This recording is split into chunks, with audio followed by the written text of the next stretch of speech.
Is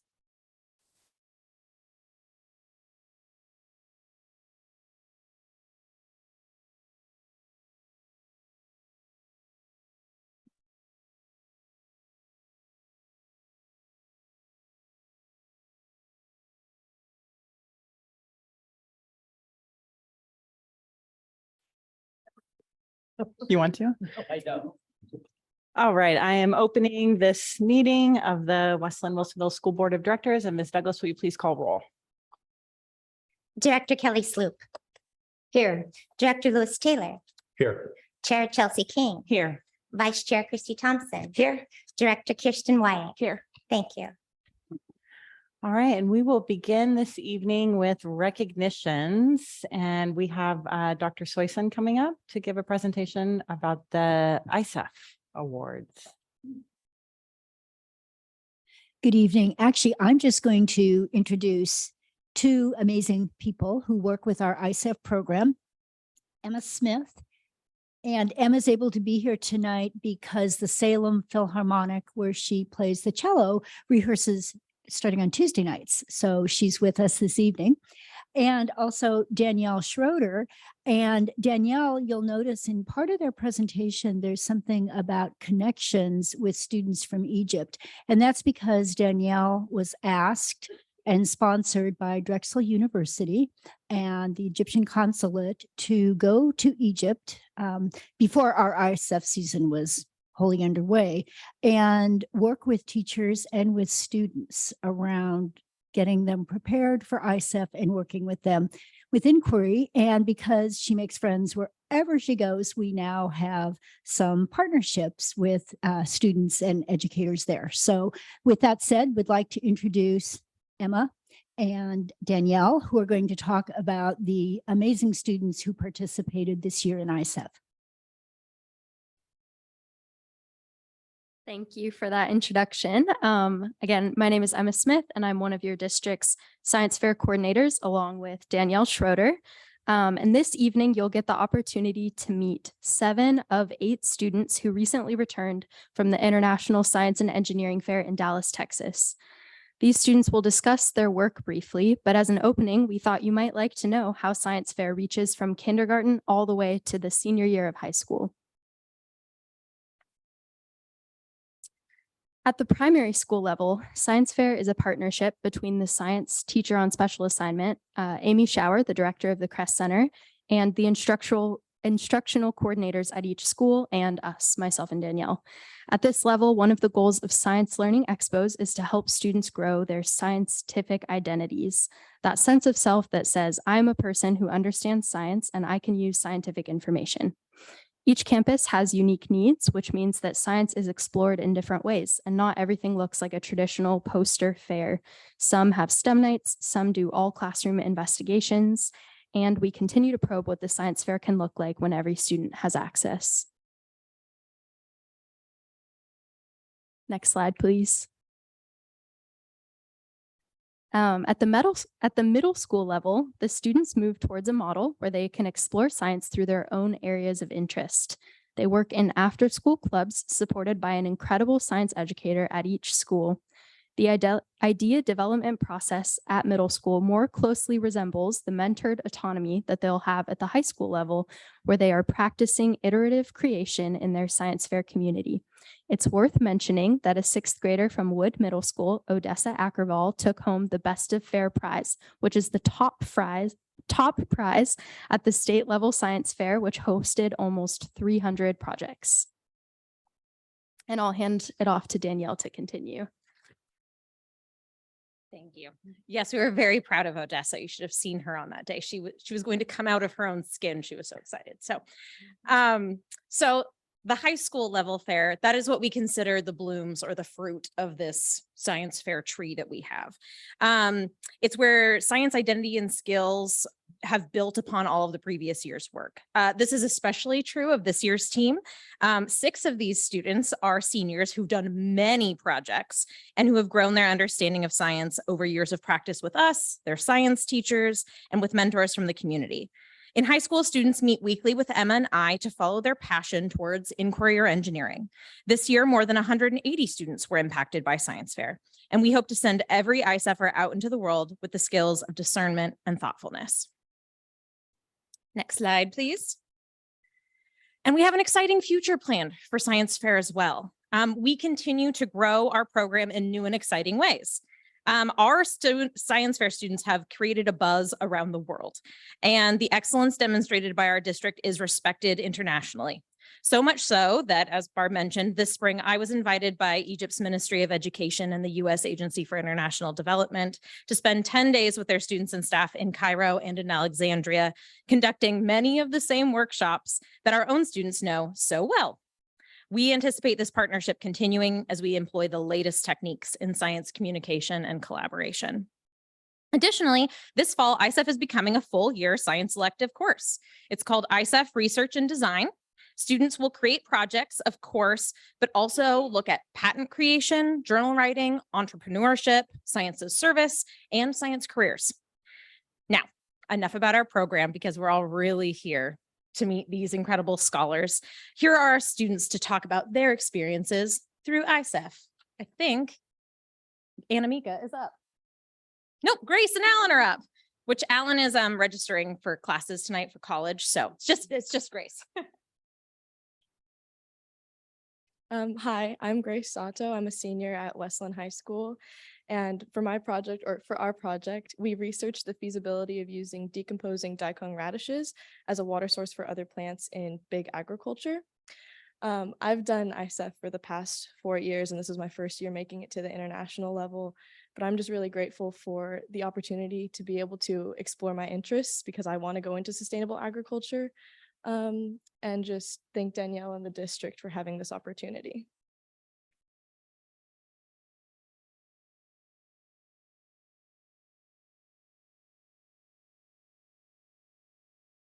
Hi, I'm Anamika and I'm a sophomore at Westland High School. My ISEF project was called Beyond the Nuclear Family, a century of representation in the text and images of children's literature. Looking back on this really incredible year, I know that choosing to do ISEF was one of the best decisions I've ever made.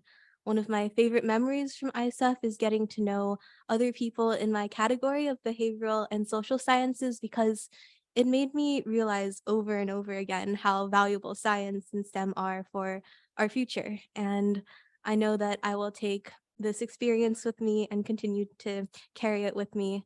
And I left with so much inspiration for future investigations that could strengthen our understanding about other topics I'm interested in, like equity and education and changing social dynamics over time that I hope to explore in the future through the power of research. Thank you so much.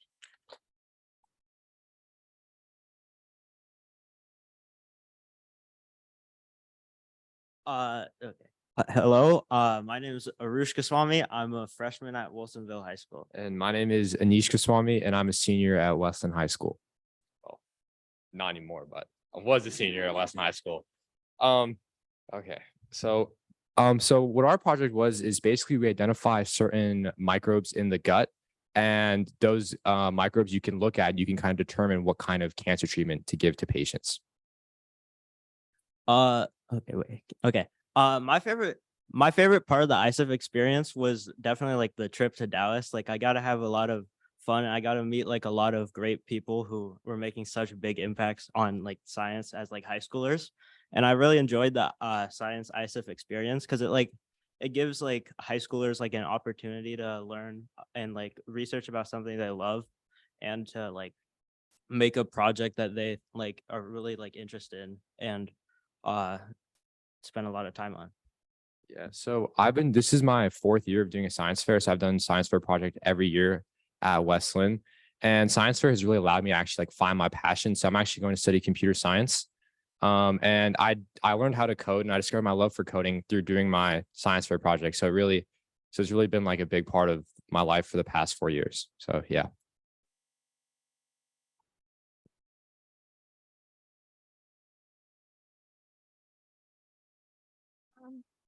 Hi, my name is Aditi Bhaskar, and I am a senior at Wilsonville High School. And my research has been on detecting nutrients using a device. And I basically invented that device and all the methodology behind it over the past 3-4 years. And so what I plan to do with my device after school is maybe grow it into a business. I've already secured a patent on it.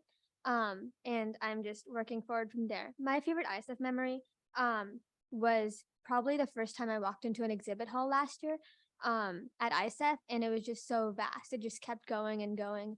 And I think this year when I walked in, it was kind of surprising because some people actually recognized me from last year. And that kind of shows how strong the ISF network is and how great it is to make friends at an international level. There was a girl from South Africa whose brother I met last year, and she like brought me little chocolates and she was like, "Oh, it's so great to see you again." And I think just that network aspect of it and meeting great people from all around the world is what was really meaningful to me, and our love for science.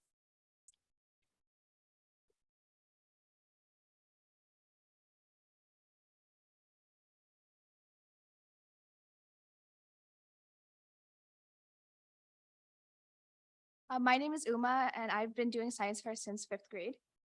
My name is Melinda. I've been doing science fair since 7th grade. So in our project, we studied how cyanobacteria blooms impacted our local community, and we presented our data to researchers at Portland State University, the United States Geological Survey, and the Oregon Health Authority, who are actually interested in some of the indicators we've discovered of the blooms. Next week, we'll actually be traveling to Denver for the national level Stockholm Junior Water Prize competition. And this is a competition that is dedicated to water-based research solely. So my favorite experience in ISAF is being able to work directly with experts in the field and learning the standard field procedures at a lab in Portland State University with a mentor. And then after participating in ISAF, I hope to major in climate or environmental sciences from an engineering lens in my university. Working with so many experts in recognized environmental agencies taught me how crucial these environmental regulations are to maintaining a functioning Earth. And that's how this project helped me decide to also study at Cornell University like Uma. I intend to major in environment sustainability with a concentration in policy and governance. Getting involved in ISAF means working with the most amazing group of scientists and innovators, and I've learned so much from my peers, and I'm excited to keep in touch with them. Winning second place in our category at the international level last month symbolized not only our hard work paying off, but also new doors opening for both of us, as we both go on to help ensure a better environmental future.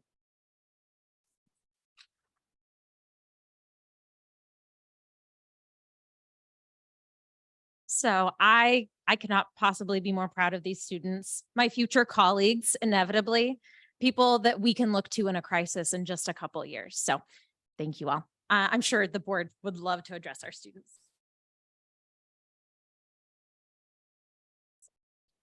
All right, well, I'll start. Wow, impressive. I've had the joy of seeing some of your projects up close, and they are truly impressive. And thank you to the leaders, mentors, and educators who guided the process. And yeah, thanks for being here, and to your parents who have also encouraged you undoubtedly along the way. Give them some gratitude as well.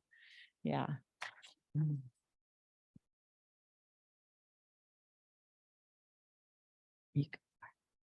I just want to commend you all for being able to speak so clearly and articulately about the work you're doing. And I think most importantly, being able to apply that wider lens to why science, research, and inquiry is so important. And above and beyond the actual, science and research that you're doing, I can just tell that you're becoming great humans and doing great things in the world to make the world a better place. And so appreciate that, because I think, we want all of our students to be successful, but we also want you to go out and impact the world. And you're showing us that you're doing that. So thank you for sharing that with us today.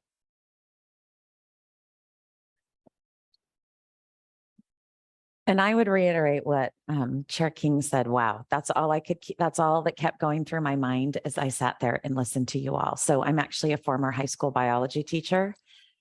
Science come a long way since I was teaching back in the 90s. And you guys are proof of that. I honestly was blown away. And so good for you for getting involved outside of your classes, for pushing your boundaries. I'm so impressed with the two of you, about your ability to lead and guide so many diverse projects. that's just amazing to me. The networking that all of you have already started doing, which is such a great skill to have as you continue through your life. So anyway, all I can say is, wow, I am super impressed by what you have done. And I look forward to seeing what else you do in the future and seeing your names in the news someday. Good job, you guys. That's impressive. I look back, if I could tell my younger self some of the things that I know now back then, and I see some of the things that you guys are accomplishing and some of the things I probably would have tried to tell myself. So congratulations. The only thing I would ask you is that as you go on and all of you are going to achieve great heights, you're already doing that. Don't forget to celebrate yourself. A lot of times we spend time celebrating other teams and accomplishments and world championships, and we throw these big parties for that. But how often have you celebrated yourself and your own accomplishments? So I would challenge you, as you continue to aspire and you go on to Cornell and all these great universities, don't forget to celebrate yourself. All right.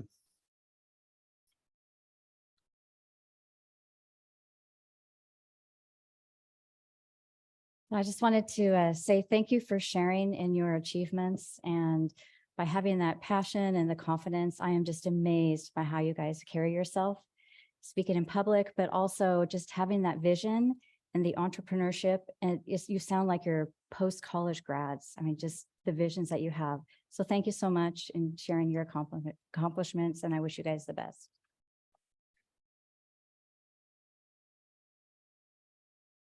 I don't know what else I can add other than just, again, your biggest fans are sitting here. We're so impressed with your work. We know that it was months, and for some of you, years. Just by show of hands, how many of you was this a project that you've done over several years? Continuation. Yeah. And that just shows perseverance. It shows increased curiosity, wanting to keep fixing something and working out the kinks. All of those dispositions you'll take with you as adults into your field. You know, it's hard when you read the news and watch TV today, you know, to not be discouraged about what we're doing to our planet or kind of the state of things. But then when you hear you're our future, and I can't help but be inspired and relieved that you're taking on some of this, and you're going to do amazing things for our environment, for medical research, for humanity, and for your communities. So thank you for who you are and who you're becoming. Thank you, Danielle and Emma, for the extraordinary amount of time and commitment and relationships that you've fostered as mentors. And thank you to the parents for investing in your young people. And we're just incredibly proud of you. And when is your next competition, the water conference? Next week. Oh my gosh. So graduate this week and then off you go. But it just shows how committed you are to your ideas and what you want to contribute. So bravo to all of you. Yay. Yeah. All right, we're going to move on. You are, of course, welcome to stay, but also free to go if you would like to gracefully exit. And thank you for being here. So we'll move on to the next agenda item, which is appreciation of outgoing board members. So Dr. Ludwig. Well, we can do this in a couple ways. I could either begin and give my words of acknowledgement, or if the other board members would like to start and I wrap it up. So I'm maybe seeing a nod. Why don't we start with our fellow board members who might like to say something? But as you can see on the screen, we have Chair Chelsea King and Vice Chair Christy Thompson, who are in their last board meeting after admirable years of service. And this is that time when we want to recognize them, and their fellow board members will say a few words and I'll say a few words. But maybe before we do that, could we recognize the family members that you've each brought with you this evening, have them stand up, introduce them, and then we'll move to our remarks about your leadership and your tenureship on the board. So Chair King, do you want to introduce who you've brought tonight, who's been championing you these Yeah, you years. bet. And I'm gonna, when I do my board report, I'm gonna speak to that. Okay. But that my mom is here and my 3 kids are here, and I'll yeah, I'll address you again during my board Yay. report.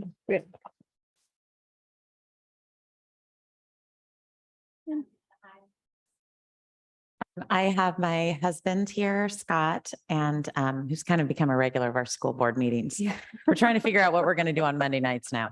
And then my mom, Sharon, is in the blue, and my daughter, Lexi, and my son, Brett. Lexi graduated from Wilsonville High School in 2015. Brett graduated from Wilsonville High School in 2018. And then my youngest daughter, Grace, is on a research internship in Dallas and Fort Worth, Texas. So she is not here. So.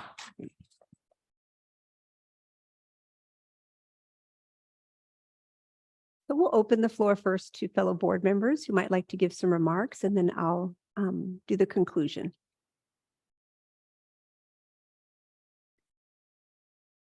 Go ahead, Director Wyatt. Okay. So I had wanted to find something that I could gift to you that would make you reflect on and think about your time of service to our community. And I was having a hard time because I didn't want to give you a pen or a notebook because I know you've had a lot of those over the last 4 and 8 years from your service here. And so I landed on ornaments, holiday ornaments that you could have. So hopefully each year as you take it out or wherever you choose to display it, you can think about your time and your service. And so I had a lot of fun thinking about, what are some images or some things that remind me of each of you. And I found this ornament company and ordered them. And then when they arrived, they came with little notes inside that were predetermined by the company about why there's significance to these ornaments. I'm not saying that I hit the nail on the head, but I did want to read.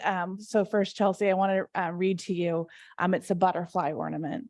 And it says on the tag, bringing joy, wonder, and amazement to people throughout their travels. And so when I reflect on my time serving with you, I just couldn't help but think about the idea of wings and you giving people wings to serve. Over the years, I've watched you recruit people to serve on our committees, on our budget committee, our long-range planning committee. I've watched you reach out to potential candidates, myself included, and encourage a run for office. And I think that your ability to spread your wings and to empower people to serve is one of your most amazing qualities. And have just really enjoyed watching you do that, learning from you. And then I know that as your family, as a member of your family gets ready to spread his wings and leave, that's a bittersweet time, but I can't think of anyone better to have prepared their child as well as all of the children in our district to really become what is possible. And so, so this is for you.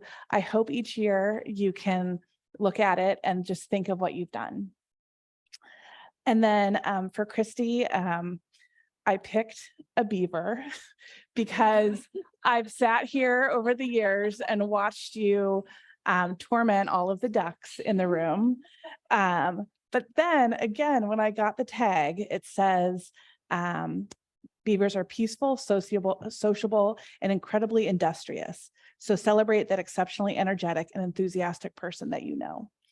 And so I wanted to give this to you because even starting when I was campaigning and just needed that extra understanding or boost of what it meant to serve, you've been that voice. You've been that person who has always recentered this work on the children and families that we serve. And then over the last 2 years, sitting next to you, getting your excess candy at the end of meetings, but just having you as a guide and a model for how we always remain respectful and focused on the work at hand. And then especially our coffees and our times where you have supported me and my family. I just find you to be that exceptionally energetic and enthusiastic person that has served our district so well. So I hope you can take this and reflect on that. And I just want to thank both of you for the chance to serve with you. This has just been a wonderful start to serving on the school board. And thank you for putting time in to train us up and to really bring us together as a cohesive board that could serve together these last 2 years. So thank you.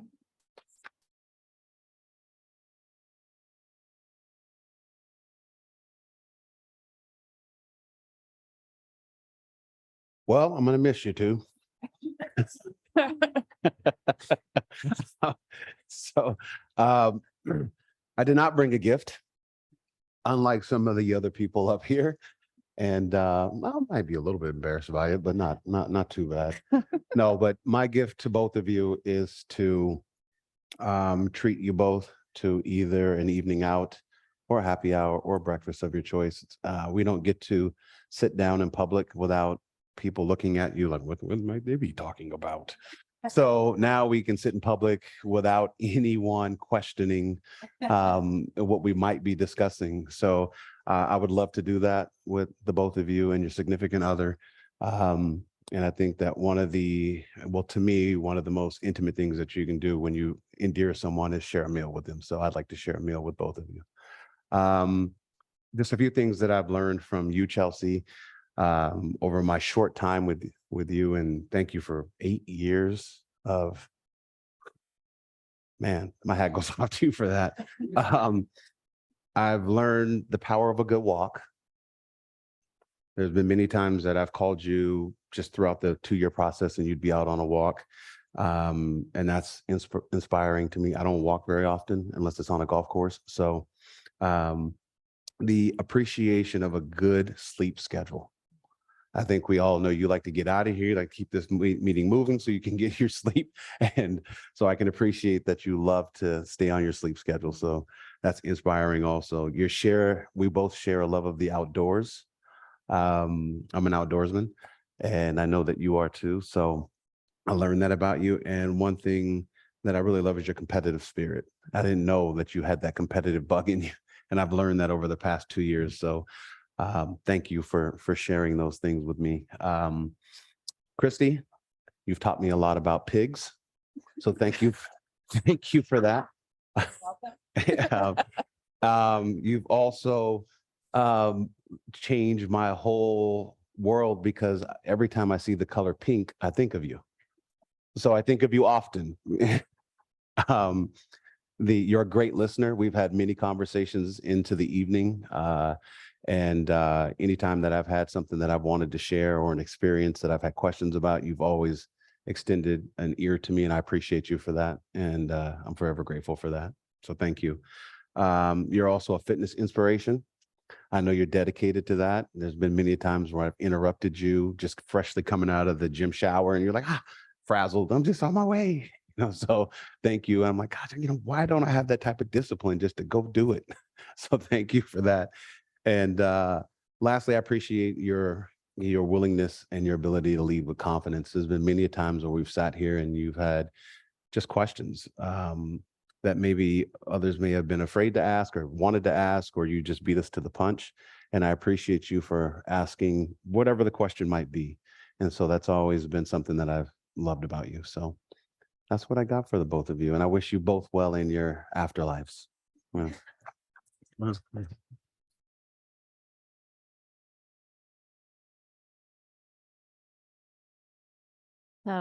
So first I wanted to thank Christy and Chelsea's family for letting us have them on Monday nights and Wednesday budget meetings and other activities. It was a sacrifice for the families, for the giving to the community and students. So thank you. And I wanted to thank Christy for your willingness to always call me back when I had a question.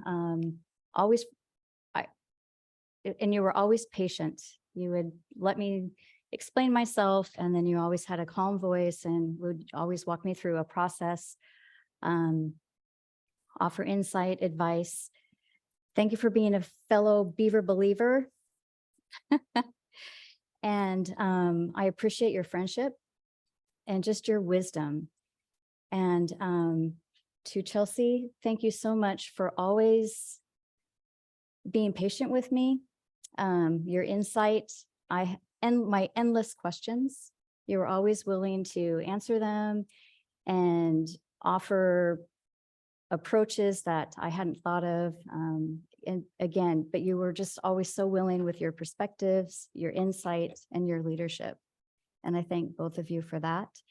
And so I did give you a Kismet cornflower, because for me, I feel in the last 2 years, just as a board member and as a person, you've helped me grow and bloom and be my authentic me. And so that was a reflection of what you have taught me. Thank you.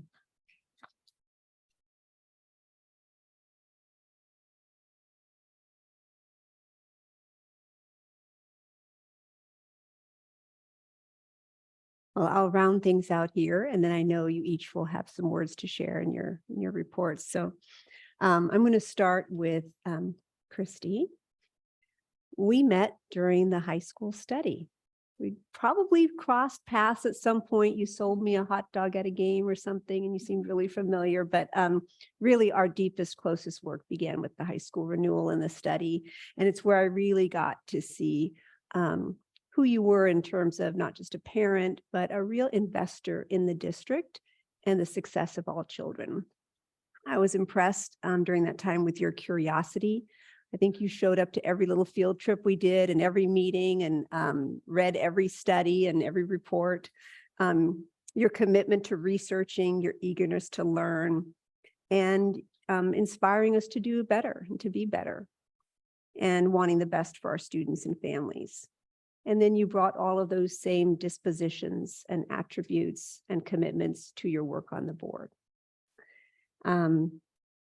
You have been probably the most zealous board member in terms of getting out there and attending as many school events as there are in the district. You've been to PTA meetings, sports events, assemblies, not just with Posey, but just even to be in the audience and cheer, events and activities. You've attended OSBA and COSA workshops to hear keynote speakers, to think about your work, your boardsmanship, to take it seriously and to contribute and to learn. You've been at celebrations and summits.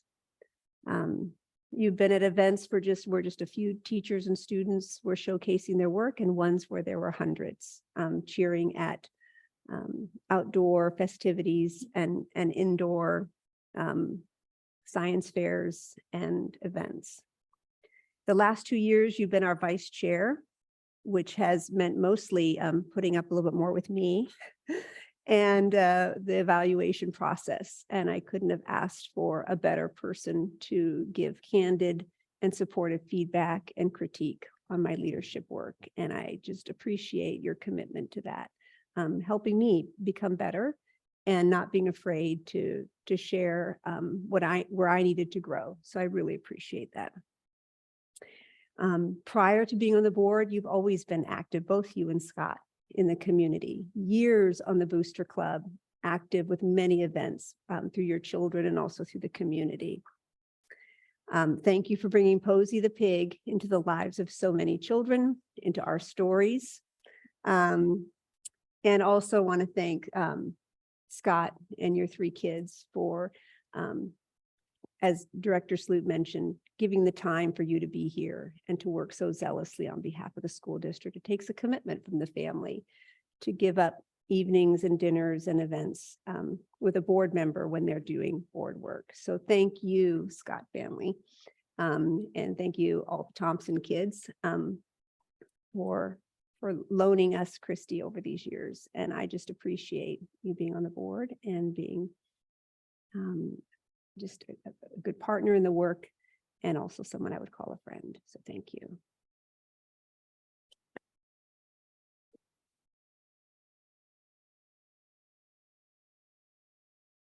And Chelsea, we go further back. We met during your advocacy for the district to start and continue a dual language program, right? That your kids got to be a part of. And back then when I met you, you were a face of several But at that time, you were a small group who knew that this direction the district was going in couldn't stay suspended for long, and that we needed to commit to what was good for kids and really bring to fruition what we knew about the asset of being multilingual and being a district that would lead that work, not just participate in the work. And you always had this high aspiration for that. And you brought that same zealousness to your work then later on the board, where you've been serving for 8 years. I have been watching you from many positions, first as an assistant superintendent or deputy superintendent, and then as your superintendent, impressed by your courage and conviction to speak and lead, your facilitation and listening skills when things were hard. You could kind of read the room and knew when to speak, when to listen, how to move us forward.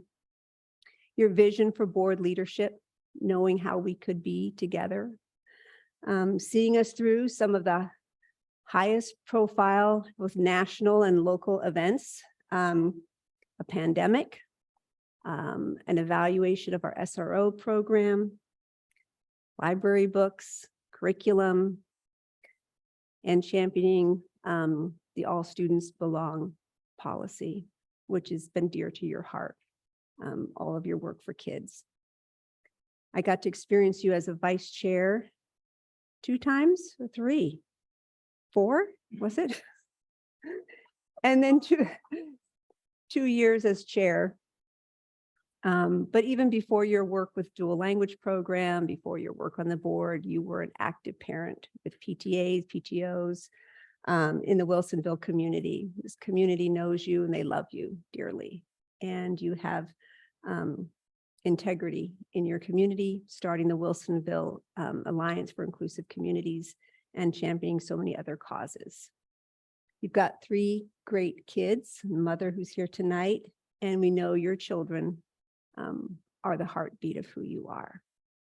So I want to thank you, both of you, Chelsea and Christy, for your service, for leading this district to be better than when you found it, which is what we all hope to do, for supporting me in my leadership, for supporting our staff, and most of all, for believing in our kids. And just want to show your gratitude. We have, you can see in the back, some hanging flower baskets that you can hang from your patios or balconies. And then we also have a plaque for each of you to put alongside your ornament to remember your years of service.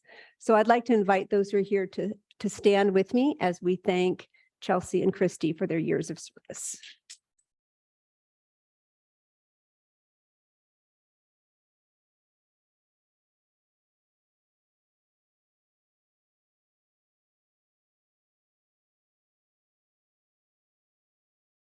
And I'll invite Andrew, we'll just come up to the front where we're going to present you with your plaques. And we'll do that now. And then that'll give us a moment to take a little break. So we'll do that.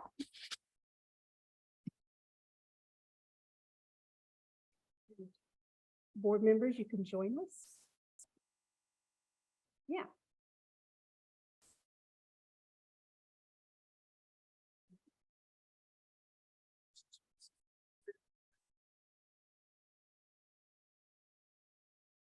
As Linn-Wilsonville School District and Board of Directors recognizes Chelsea King with sincere thanks and appreciation for devoting 8 years of service and leadership to the Board of Directors on behalf of Linn-Wilsonville students and families, given June 2000.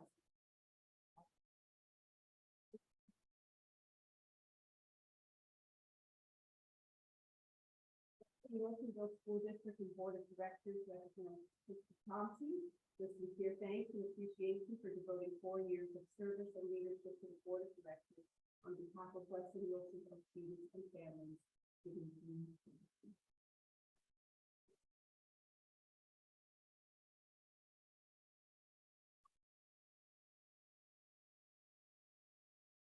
Three, 2.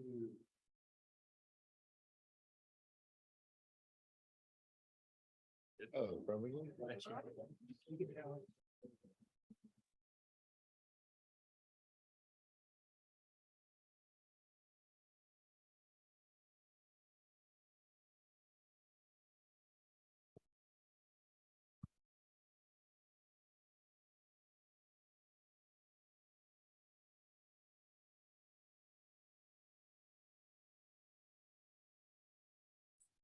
Wow, thank you so much, all of you.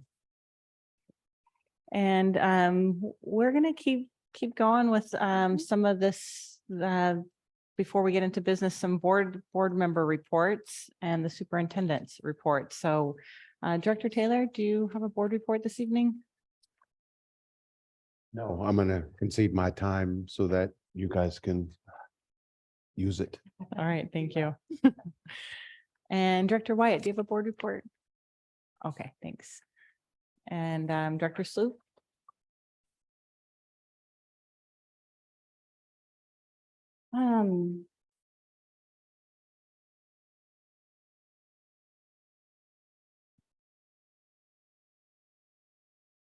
I'll do a real brief one. I was going to be longer, but I think I better be mindful. I just wanted to talk about a few things that I was able to attend, and that was the retirement celebration for the outgoing teachers that was held at the end of May. That was a wonderful event that they did. Director Thompson and I were there just to acknowledge the teachers and their years of service, and many had years and years here within our district. And then last Friday, Director Thompson and I went to the celebration of the students who attended the adult transition service program, and there were 6 students. And so their program was held at the Crest Center, and it was a very nice, intimate gathering.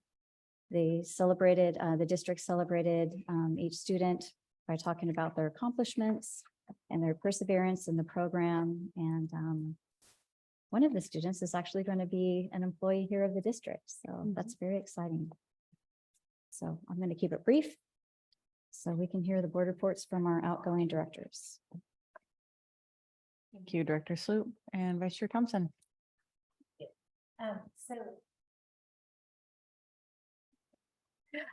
So a couple things. As the vice chair, I want to let the public know that the board has completed the superintendent's final evaluation, and she's received it. The board and superintendent negotiated the terms of this year's superintendent contract last year.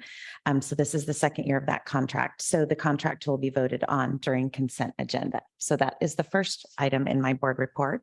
The second one, Curtis, do you have my picture? Because you're the best.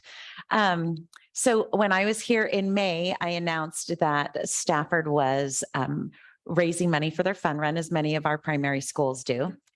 And I said that as of that day, they still had a few $100s, I think, to go to get to the $20,000 mark, which would mean Principal Hall would need to kiss a pig.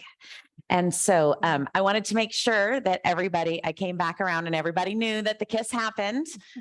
So there is Principal Hall nose to nose with Posey, giving her a kiss. So anyway, thank you to all of you who donated to all of our fun runs, to all of you parents who organize those fun runs, who raise money for them, who then go to the event and cheer on the students. There are a lot of people involved in those. So anyway, just wanted you to see the result of what some of you donated to and what it meant.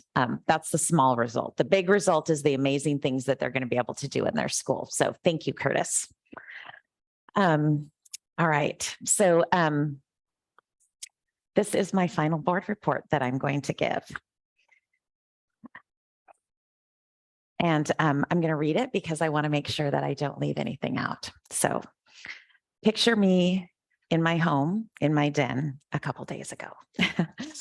As I sit down to write this final statement of my school board term, I am overwhelmed with thankfulness.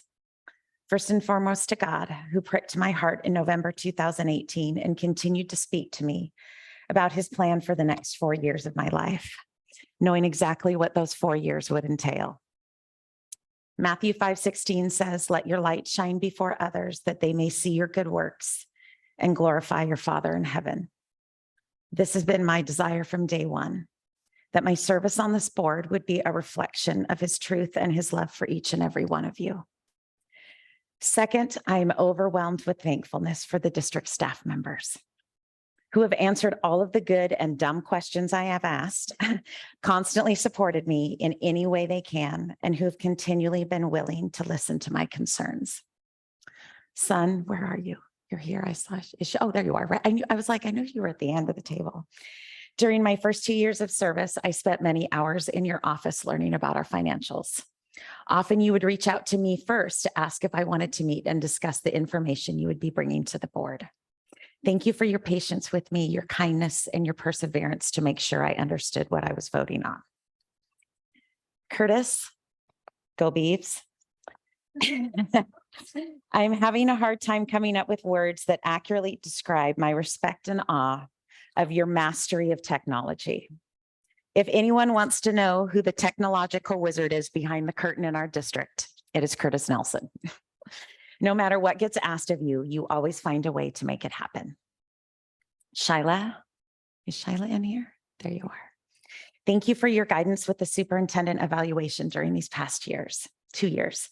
I love the calm, humble, and gracious presence that you bring to your work in HR. What a blessing you are to every staff member in our district. Andrew, first of all, go Beavs, and I like the shirt, even though they lost today and are out of the baseball World Series.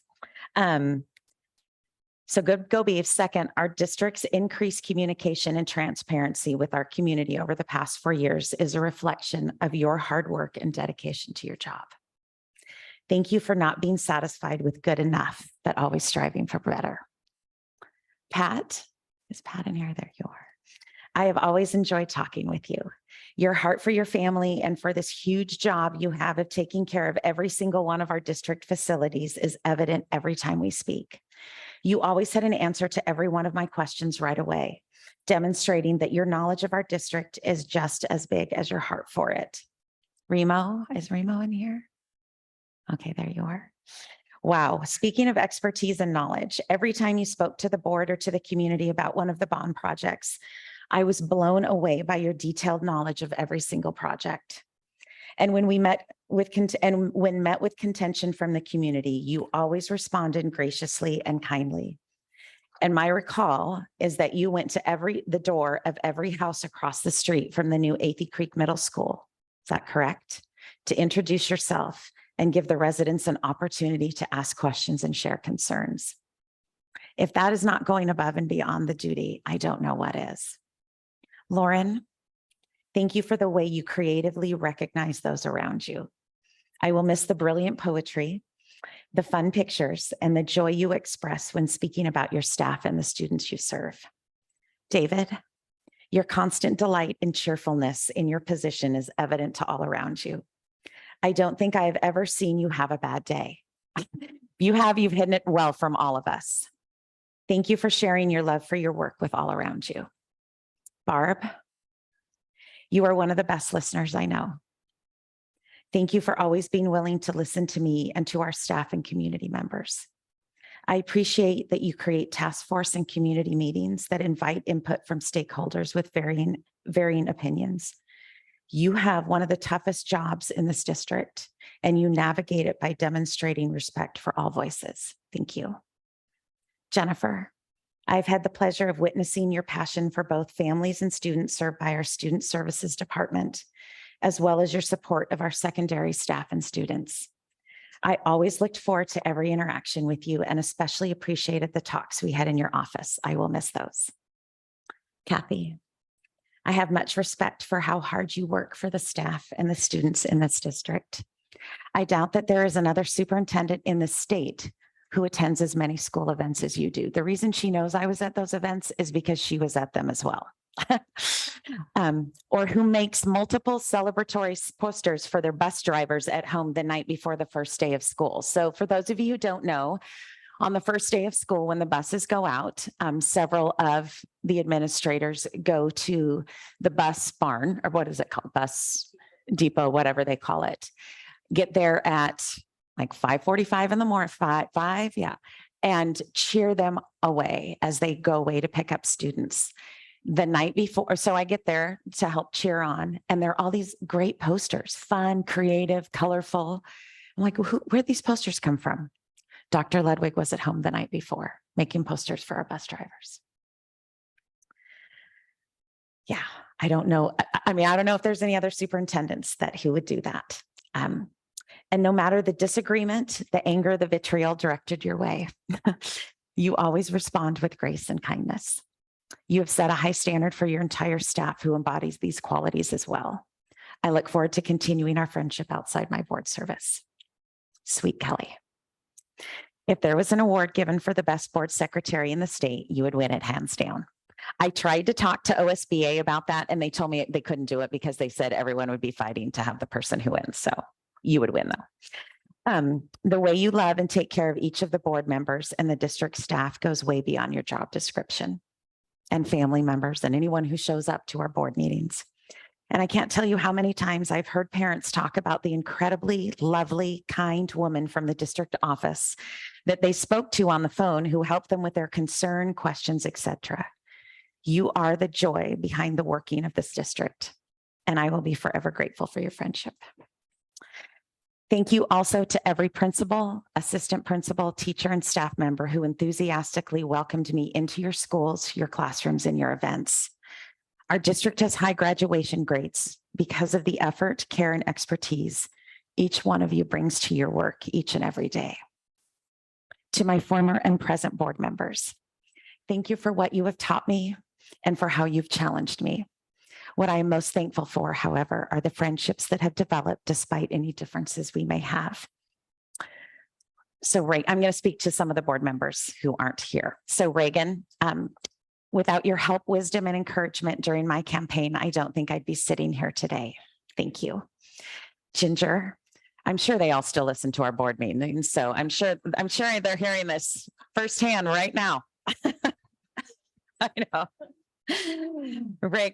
Ginger, I so appreciate how you've continued to encourage and support me, even though we no longer serve together on the board. Dylan, I will never forget your words to me during our first coffee meeting following my election. Even though you knew we came from different sides of the political aisle, you reminded me that it was my job to speak for those who elected me. Lewis, I love that I never have to guess what your opinion is on a topic. Thank you for boldly sharing your perspective with me and for the rest of the board and our community. We need more of that. Kirsten, I always appreciate the thoughtful way you share your views with the board, and I'm grateful for the friendship that has developed between us. I look forward to continuing to meet for coffee and hearing about your daughters, about running, and your family adventures. Kelly, thank you for your commitment to thoroughly researching every board-related decision and issue. Thank you for stepping up to run for the board and for being a like-minded sounding board for me. While I will no longer be physically with you on the board, I will be with you in spirit and prayer. And Chelsea, the board member with whom I have served the longest. Thank you for your board leadership, your willingness to listen, and your heart for our students.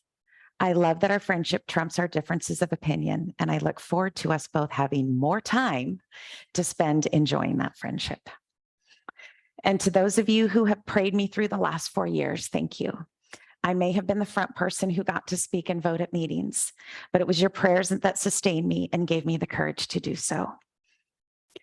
Finally, a huge thanks to my family. My mom, wave your hand so everyone can see you, who as a college instructor first showed me what it was like to be dedicated to your students. My sister Kathy, who isn't here, whose work with underprivileged students in her school district helped guide my decisions. To my 3 children, Lexi, Brett, Grace, and my son-in-law, Tyler, who put up with hearing about school board at every family get-together over the past 4 years, sorry, and supported me through the highs and lows. And especially to my husband, Scott, who gave up date nights for school events, listened to me hash and rehash every word I said or didn't say during public meetings. I'm a ruminator. I do that a lot. Helped me understand financial matters and documents, and prayed and supported me through every hard decision. I love you all, and I'm thankful for your unconditional support. And to those who may have disagreed with how I have voted or with statements I have made in public meeting, my hope is that even in disagreement, you have felt heard, respected, and valued. If I ever failed to make you feel that way, my deepest apologies. My hope for our district, our state, our country, and our world is that we continue to love, respect, and listen to one another, even in disagreement. What should be clear and apparent to all of you listening is that the greatest blessing of my service on the board is all of you. My interactions and relationships with the students, staff, parents, community leaders, and district staff have brought me the most joy during the 4 years I have served on the West Linn-Wilsonville School Board. My why behind my work on the school board was never because of a personal agenda, nor for political gain, but to humbly and lovingly obey, no matter the cost nor the fear I experienced, the one person I will stand before when I die, my Lord and Savior, Jesus Christ. It is Jesus who gets the glory for anything good that has come from my last 4 years on the board. Thank you.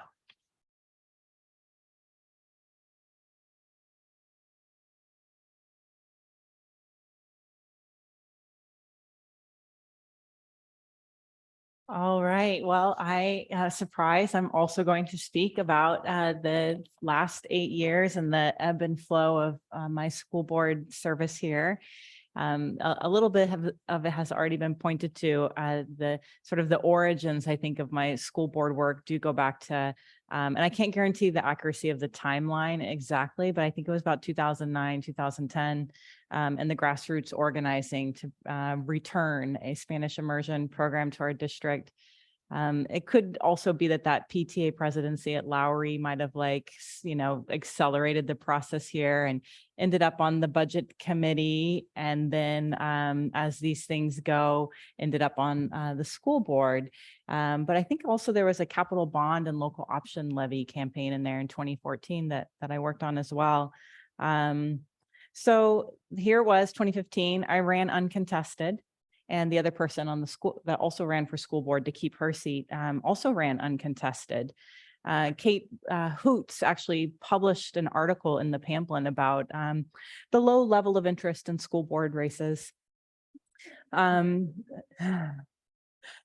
Obama was the president, and the superintendent was Bill Rhodes. And I actually have a photo of Bill Rhodes swearing me in at that first meeting in 2015. There's the crew. Just leave that up there for the kids to take in for a bit. Yep. I was serving with Keith Steele, Rob Fernandez, Betty Reynolds, and Reagan Molitor. These three were in primary school. And this is what they looked like. You can go ahead and show the second one. It might reduce the giggling in the front row. Yeah. I think that whole first year I received one email and I didn't know what to do with it. I had to ask the board chair, like, what happens when we receive an email? So those first 2 years were like a quieter context, right, in public education. And it really allowed for this mental bandwidth to really focus on the systems and to be creative. And so at that time, I was really into board development. I bought into this idea of nested leadership. That was my North Star.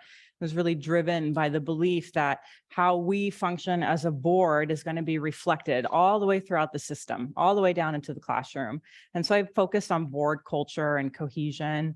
And the outcomes of those brought us things like the board and superintendent operating agreements. And I think there was even a year or two that the board set our own goals and worked toward a goal we had created together.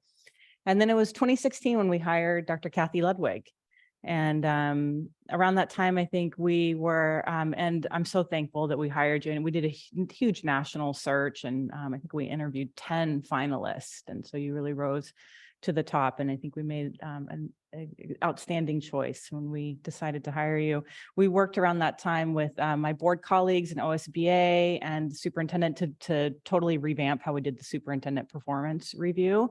And we moved away from that once a year sort of more quantitative review to this more formative and frequent superintendent performance review. But after those first 2 years, the tides were starting to change. In early 2017, we got a new president. Donald Trump became the president. Somewhere around this time, we built Meridian Creek Middle School. And then we redrew all the boundaries for all of the middle schools. And school board service was getting a little more intense around that time. 2017, school board elections, everything changes again.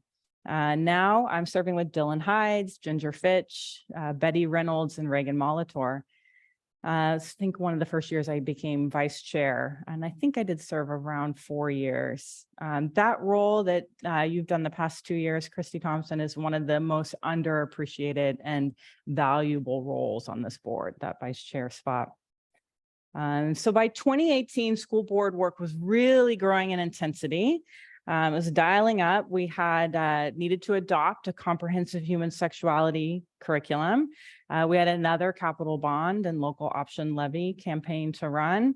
The amount of interest in school boards was continuing to grow. And in 2019, it's time to run again. And I did decide to run again. And Christy, you ran again for the first time. We both ran contested races. I think you had one opponent. I had a three-way race, and clearly we both won. And I'm very thankful to be that the community elected us and that we've had a chance to serve together this past 4 years. So then, you can show the third picture, get the kids there. There I am. Family's a little less interested in coming to all the things, just me solo at this point.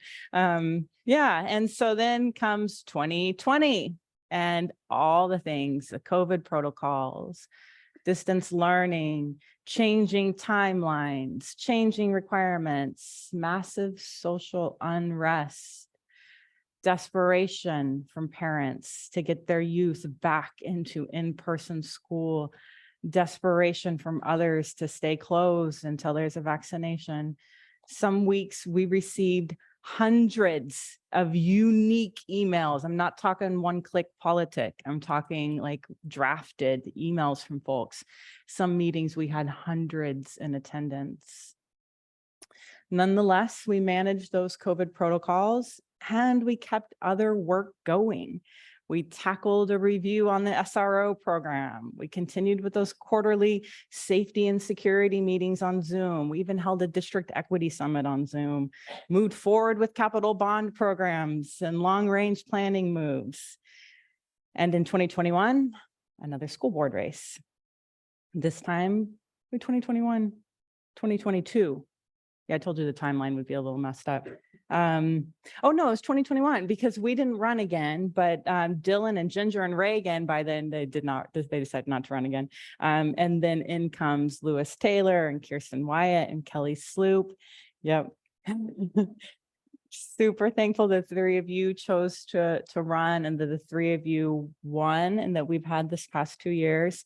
I'll always remember that first school board meeting. Unlike the situation I came onto the board, the first board meeting for these three, it was the first meeting we were open to the public in 18 months.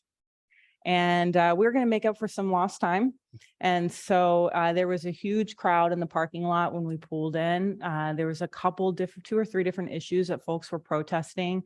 And folks came up and spoke at length at the podium. And that was their first board meeting. The nature of school board had taken a dramatic shift. Actually, the second meeting that the three of you attended, not that you need me to remind you of this, but they actually had to gavel close the meeting because folks they were refusing to put their masks on, even though the mandate was in place. And when I closed the meeting, a woman charged the diocese and called me a coward, and Pamplin captured the picture of that and published it on the front page of the paper. Do you all remember that? So we moved the meeting to Zoom. The voluminous emails continue, and the volume of public comment in the boardroom only wanes periodically. But everybody sitting up here has been so steadfast and so diligent and always kept students as the North Star. We've just continued to show up month after month, challenging situation after challenging meeting, challenging inboxes. And today we're poised to welcome 2 new board members. Thank you, both of you, Megan Vidal and Dan Shoemaker, for being here tonight. The story is just going to continue to ebb and flow. But I know that there's one thing that will stay constant, and that is that the folks who sit up here are going to continue to be steadfast and resilient and continue to practice that nested leadership. And I trust that our community will continue to support our schools and our youth by passing local option levies and capital bonds, attending the engagement sessions held by the district, volunteering in our schools, showing up for one another in community, and dedicating your talents to the continuous improvement of our schools.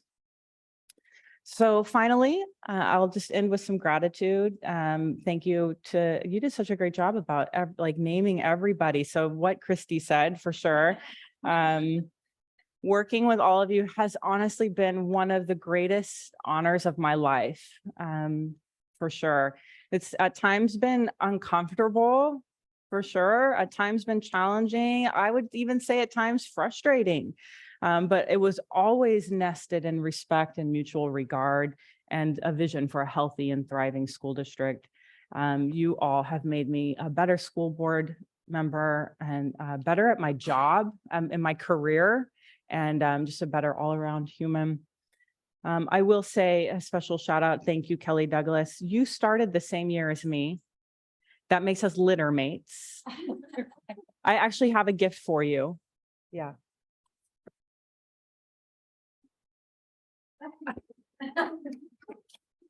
Binder.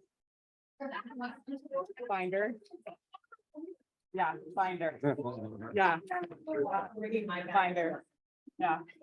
Thank you. Thanks for all the binders. Yeah, lots of binders. Yep. Yep, you get lots of binders when you serve on the school board, full of papers with amazing work in them. Definitely thank you to Debbie Strickland, to my mom. Always have been one of my biggest fans, if not my biggest fan, and it's just such a big support to me. And so now, 8 years later, wrapping up my school board service, this is what my kids look like now. You can show the current. There they are. Yeah, they grew up. They're my oldest is graduating in WAVE in a couple of days from high school, Wilsonville, and then my 2 will be turning into juniors soon. And kids, I mostly just want to, at this moment, thank you, because you're the people who are the closest to me, and you've witnessed closely all the honor and the challenges. I probably never would have served on school board if it wasn't for you. And definitely you all make me a better person. So thank you for that. So thank you everybody for letting me be a little self-indulgent and share my story. But really none of this is about me. It's not about my kids, not about me. I share this story just as a reflection of how our lives become woven in with the work that we do. And we can't extricate our service and our lives from this larger system of which we operate. We can't extricate our school board time from the national and cultural landscape. And this work is going to go on after we leave. And you all will keep writing the story, and the work will even go on after we leave. But hopefully always with the indelible mark upon it. Thanks.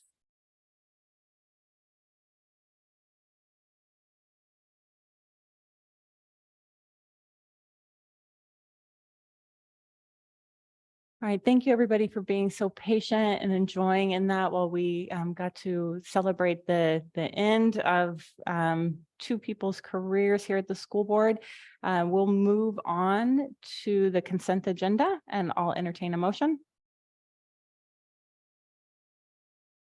My superintendent report? Oh, yeah, of course. Okay. Please do. Go ahead, Dr. Ledwig.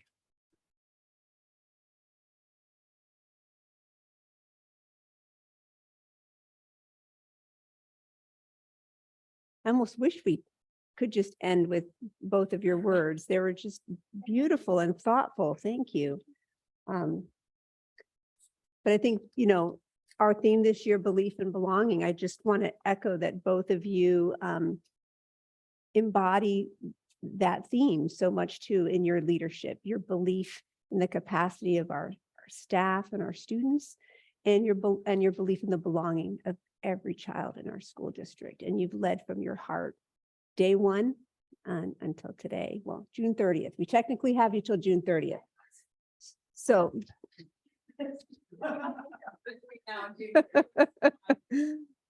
so thank you. All right.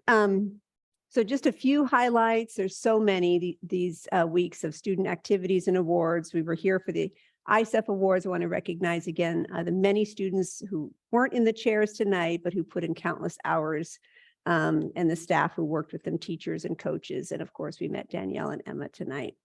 There were theater productions. I want to do a shout out to our high school for receiving the Bureau of Labor and Industry Aboli CTE grant of $180,000 for startup equipment for our health occupations career pathway. So thank you to Nick and Laura, who were probably a big part of making that happen. We've been mentioning the senior award ceremonies, a lot of spring events. You can see some pictures there. Boys in the baseball uniform, our Westland boys brought home the 6A championship. Was at that game on Saturday. It was absolutely fun. Adult transition that Director Sloop mentioned, and some little thing like high school graduation coming up this week. So busy times, and want to celebrate all the accomplishments of our seniors whose last day was last Friday, and to their teachers and the staff and their principals and counselors and all the folks in their lives for being a part of helping them cross that finish line. So we'll look forward to shaking a lot of hands in a couple of days here. And then just next, in terms of a student highlight, I want to just pull this one out.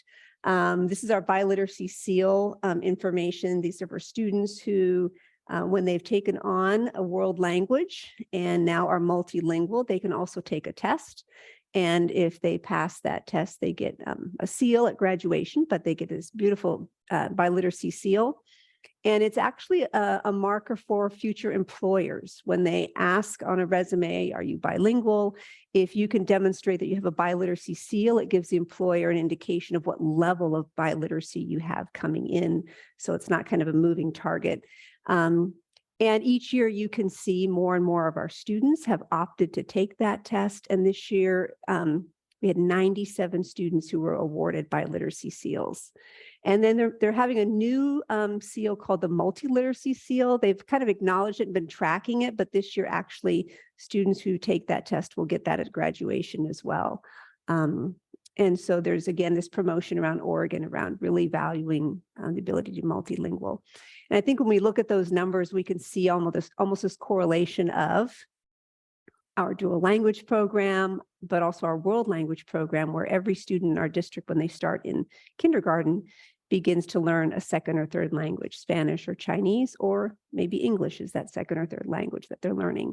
So the value for multilingualism is deeply embedded in this district. And I think we're starting to see evidence then of students feeling confident in that and wanting to then take these exams to get these seals. So I want to thank the World Language Department that helps champion our students around this work, and the evidence that's there. So next, last week, this room was filled with our K-8 PTA leaders. And what we started this year were some collective sessions. We hadn't done it before. Of course, PTAs and leaders meet at their schools.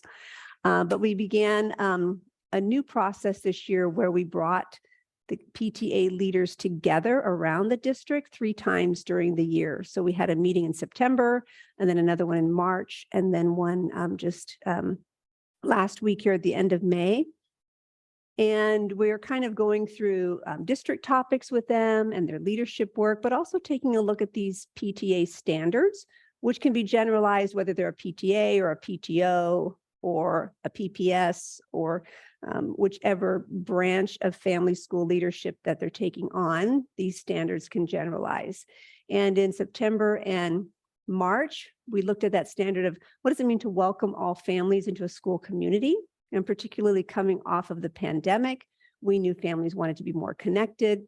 So we did some collective work around that and then introduced them to the Panorama survey that we were going to give to parents. They helped us select some of the modules for that, as well as then in March looked at the data outcome and began thinking about barriers for involvement in schools and what else they could do as a group to encourage family-school partnership. And then next slide, in May, what we did is we focused on this third standard, support student success. And we know nationally that PTAs are moving more in the direction around really getting involved in what's happening around student success and academic success in schools. There was that book that I shared with you earlier called Beyond the Bake Sale, which really encourages PTAs and family school partnerships to not just be about fundraising and supporting social and community events, but also about how do those endeavors impact student learning and student outcomes. And so on the next slide, you'll see a little bit about that standard 3. And you can see language in there around supporting students' academic, social, and emotional well-being, and that a strong indicator would be partnering with families and students to set those goals. And then also sharing with our PTAs picture of student progress or multiple measures of classwork and assessments. And so you can see on the next slide, when we gathered together last week, principals came, their PTA leaders came, and we unpacked the school work plans and we looked at data that we had around student learning outcomes from our MAP data and our state assessments, our Panorama data, and asked those questions of, so how are students progressing with their learning goals and their outcomes? And then thinking about next year, making plans for how our family school partnerships could get more families involved and invested. So I want to thank the parents who came. It was another evening away from their children. We did have dinner here, but they've committed an hour and a half in each of these sessions to really think together, to network together, to hear each other's ideas, and to work collaboratively and collectively across the district. Another highlight since our last board meeting was a visit by Dr. Paula Kluth. For those of you who are deep in the work around special education and inclusion, her name will be familiar. She's written over 30 books on inclusion of students in public schools. She's an expert herself as a teacher, an expert on autism and inclusion. She's a well-respected scholar, a national speaker, and an advocate. And she's become very intrigued by our work here in our district because we are one of the very few in the nation that have full inclusion. And so she wrote the foreword to our book, Leading for All, and is very close in conversation often with our team, particularly Dr. Jennifer Spencer-Imes. And they find themselves often at the same conferences and have become professional colleagues. And so Dr. Kluth came out. She committed 2 days with us as a favor to learn from us and for us to learn from her. She met with students at our college campus, in our classrooms. She watched teachers instruct, marveled at how skillful our teachers were at adapting and accommodating and really thinking about access and opportunity. We had a community meeting where we had parents and staff together. She spoke to our community. And then I was able to also invite some fellow superintendents, and she spent some time with superintendents, continuing to affirm and nurture that work forward. So I want to thank Dr. Kluth for making this trip, making us a priority, and I know our staff learned an incredible amount from her in those 2 days. One of our last leadership forums, I want to let you know we asked Basic Rights Oregon to come and do some work with some of our staff around, again, this notion of belief and belonging. How do we ensure that all of our students, staff, and families feel a sense of welcome and belonging in our schools? And they spoke a lot about civil rights and rights of students, and were able to through kind of an activity with scenarios, help us think through responses and ways to support students.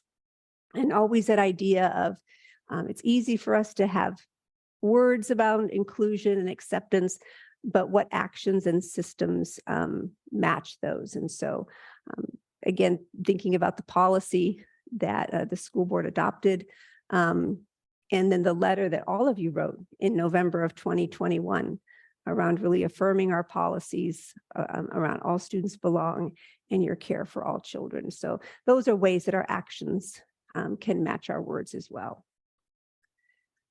Next. All right, so I've committed at each board meeting and in my superintendent report to provide you with updates on our K-5 literacy renewal process. And if you just pass these down, there's a little stack for each of you. There's three papers in each. So again, just the first page that I'm sending you is that renewal document. So you've gotten it before, and families watching from home can find it on our website. So I just thought I would just cut and paste from that right into the slide so you can see where I'm getting this from. So this is our renewal and adoption timeline. And we're right there in that first band of 21 through 23. And you can kind of see the actions that we're doing there. And then on the next slide, all it shows there are some of the columns that are underneath and how we're progressing through. So I've circled where we are in the timeline right now. We're there in June. In my previous superintendent reports, I spoke about the activities in March and April and May. Here we are in June, and I've circled those. And so in the next slide, you can see that one of the things we've done, this wasn't actually in the timeline, but it came up in our budget work. We've hired our 6 literacy coaches. So there have been screening interviews and processes, and those 6 literacy coaches for next year have been hired. Some of them came from within, highly experienced professionals from within our district who applied for those positions. The names aren't public yet. We just wrapped those up. Some are highly experienced professionals who we hired from outside the district who heard about these positions and heard about our work. Within this group of 6, there are several who are bilingual, experienced with dual language, have experience with English language development and special education. So it's a really strong team.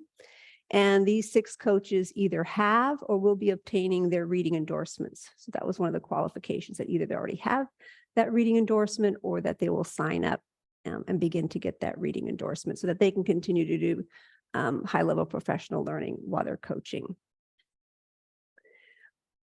And in our timeline, you'll see in June, we talked about putting together the K-5 literacy renewal team. So principals are finalizing those team members. The team includes teachers and specialists. These are folks who self-select to be on the team. So if there's a thought out there that maybe I'm selecting them or district office or that the principals, that's not how it's happening. These are teachers who are stepping up and raising their hand and saying, I'd like to be on the team. And we make sure that from every school, there's at least a K1, a 2-3, and a 4-5 teacher, in addition to at least 1 learning specialist from each school. And some of those have experience with dyslexia, which is helpful as we think about reading challenges. And then we'll have several English language development teachers also on the team. So it'll be a real deep level of expertise on that literacy renewal team. And then also you'll see in the timeline where I had circled in June that when school is out, we have this Institute for Multisensory Education training. And we have a team that will be attending that at the end of June. That will include a few K2 teachers. It will include one of our leaders from our student services. It will include our current reading coach, Michelle Murphy. So there'll be a small team who will go and get that training and then come back and share that learning with the literacy renewal team as well as with others.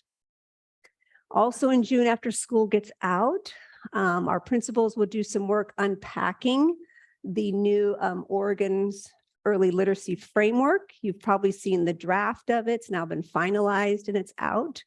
And so they'll be unpacking it, looking for the alignment, how it comes alongside school work plans and key instructional practices that we can implement and support in our classrooms.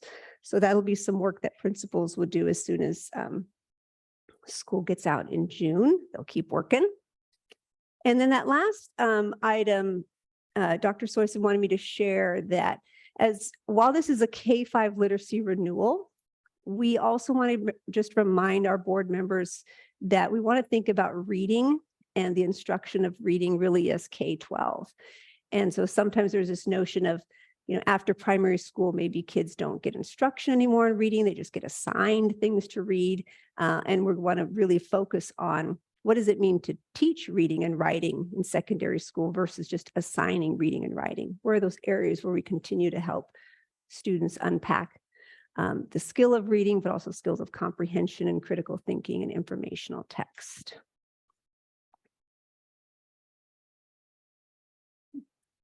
And then what's coming up, so I just shared with you what June looks like, what August looks like, and September, but I wanted to just highlight just some areas that are a little further on the horizon and remind our board that there is a place for parent input in the literacy renewal process.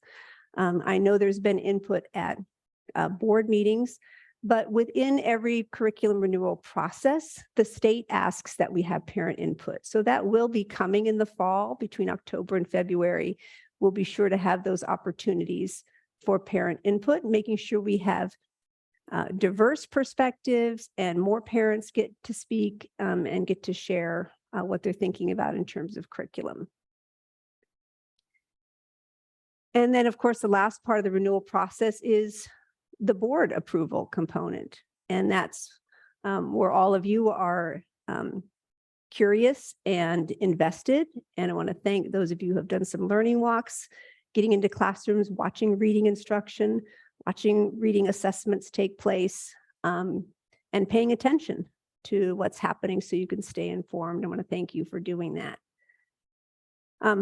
In the spirit of that last component where school board members give approval, I just wanted to have some clarification comments. So on the next slide, just because we've gotten some inquiry about what does it mean when a school board approves a curriculum, and a few of you who are leaving the board have lived through some curriculum adoptions, and you've kind of seen the ebb and flow and heard the information, knew a renewal team was working, and then the adoption came forward and you got to ask questions and approve. So what will happen is this literacy renewal team will do the same thing. They're going to be busy working, following this timeline, looking at samples of curriculum, asking good questions, studying the research, sampling the lessons, diving deep into those materials. And out of that, the renewal team will select, and parents will get to view the different choices, will select a final set of materials. So one will rise to the top, and they will bring that one curriculum choice to the board.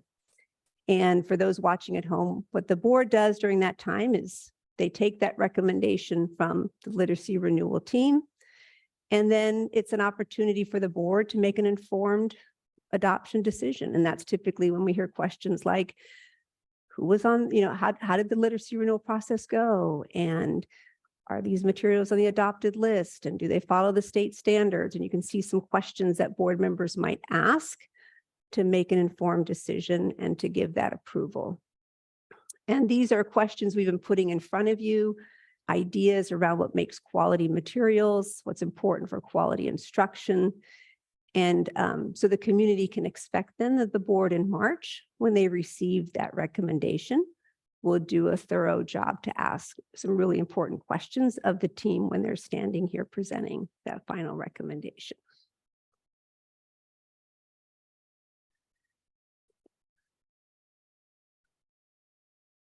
The last thing I want to share, and I brought this point up at the last board meeting around just narrative that's out there at times in the media or stories that circulate. And you as board members, you have this document, but sometimes there's confusion about what caused some of the decline in assessment scores. What is it about the curriculum materials that we need to pay attention to? And I just want to bring this back to the board because it's a document I gave each of you that does show on the left, how did our third grade assessment scores do before, how were we doing before the pandemic? And you can see the state average there and where our school district was in comparison to others in the Portland metro area. And then the table on the far right is what occurred, after the pandemic, after some loss of access and opportunity, some inconsistency with instruction, with attendance, with just challenges, consistent instruction, the impact that it took. And that occurred not just on our school district, but across the state and really across the nation. Language arts scores went down, math scores went down, the NAEP scores went down, high school participation and scores went down, middle school scores went down. And the correlation really was not about curriculum materials anybody was using across the nation or in those grade levels, but about instruction and access and opportunity that took a toll during that time. So I just want to be really clear that the materials that we were using at the time, that we continue to use until an adoption occurs, are not inferior curriculum materials. You can see the data shows that other districts using the same materials that we were using were well above the state average consistently. And that reading is complicated. It's a complex endeavor. And those of you who've been part of the learning walks have noticed that and commented. And that skillfully taught core instruction and access and opportunity matter. They make a difference. We do want to let the board know, we've let our staff know, that while we are using the Lucy Calkins units of study materials currently, because it's our current materials, and we did before the pandemic, along with other districts, that we will not be considering those same materials for the renewal because the publishing company and the authors of that have not updated those materials. So they'll likely not be on the ODE list, and they won't be a set of materials we'll be able to select from. So we know there's some wonder about that in the community, that are you going to go through this whole process and still keep what you have? We're not. There's no predetermined idea yet. The literacy team is going to do thorough work, and they're going to think about what's out there and what's available, and they're going to find something. It won't be what we currently have, but they will find something that our teachers will use and will fulfill those questions that you saw on the last slide that our board members will thoroughly ask, and they'll be able to answer. So that's it for my literacy update for this month. And thank you so much. Right, thank you. And now I will entertain a motion for the consent agenda.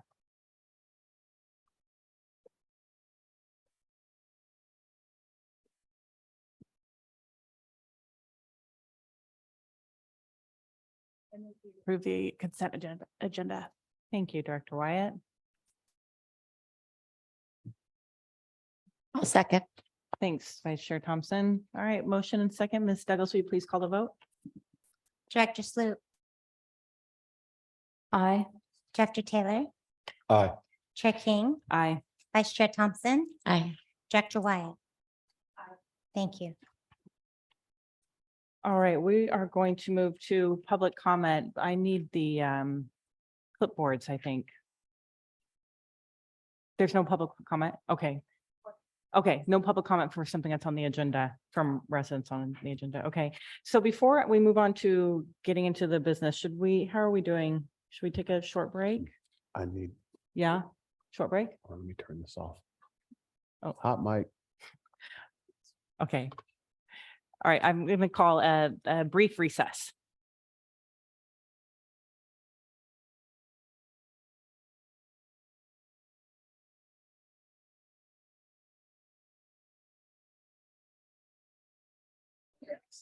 This meeting is open again, and we will move toward the business office. We have the budget hearing. And I think, I think I need to open the budget committee meeting first. Do I close our regular meeting and then open up the budget? Yep. Okay, well, that was fun. Closing this regular meeting of the West Linn-Wilsonville Board of Directors. And I will open the budget committee meeting. Our budget hearing. Yep, because the budget committee already did their work. And Dr. Hughes, would you like to speak to this at all? Yes, please. Yeah.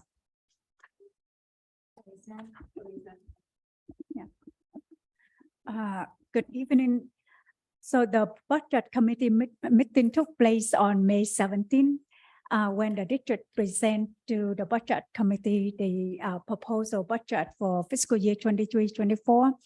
During that time, the budget committee had the opportunity to review and continue to ask the question to the district and approve the budget document for fiscal year 23-24 with the change in the general fund.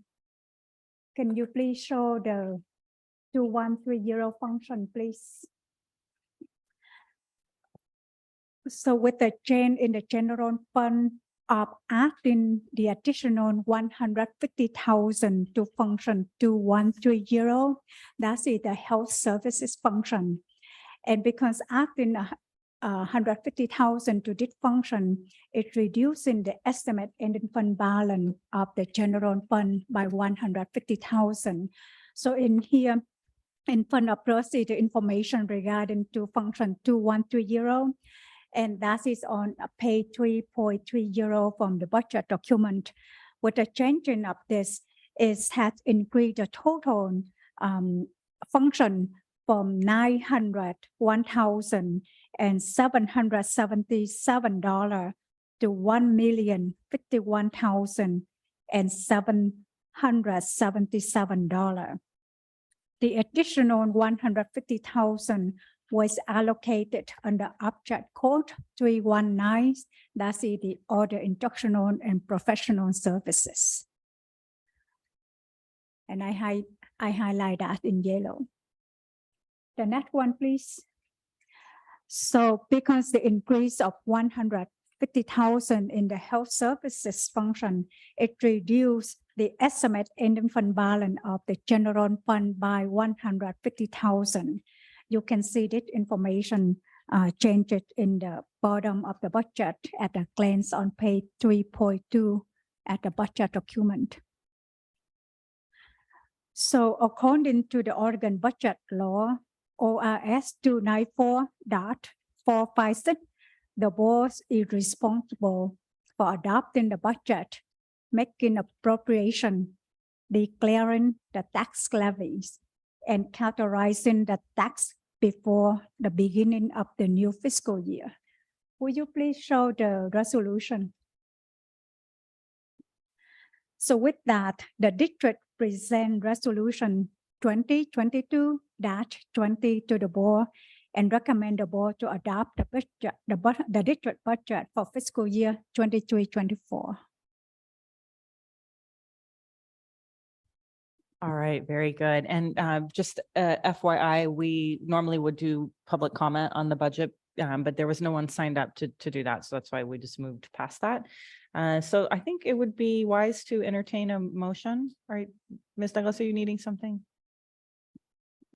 Yes, we're still within the budget hearing, so we need to close the budget hearing and then reopen the regular board No meeting. motion within the budget Correct. hearing. Okay, thank you. All right, it's fair to close that. Yeah, all right. Budget hearing is closed and regular meeting is open. And I'm ready to entertain a motion.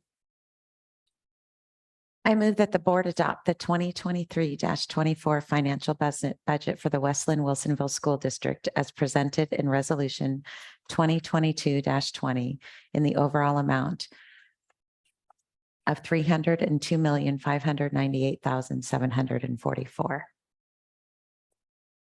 Right. I'll second. Thank you. We have the motion and a second. And is there is discussion?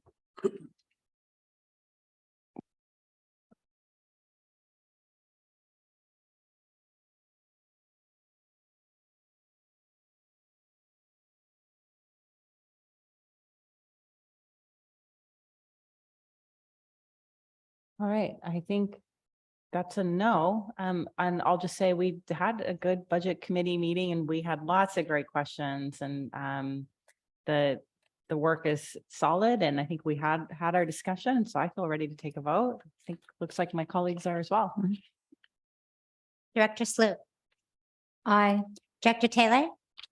Aye. Chair King. Aye. Vice Chair Thompson. Aye. And Director Wyatt. Thank you.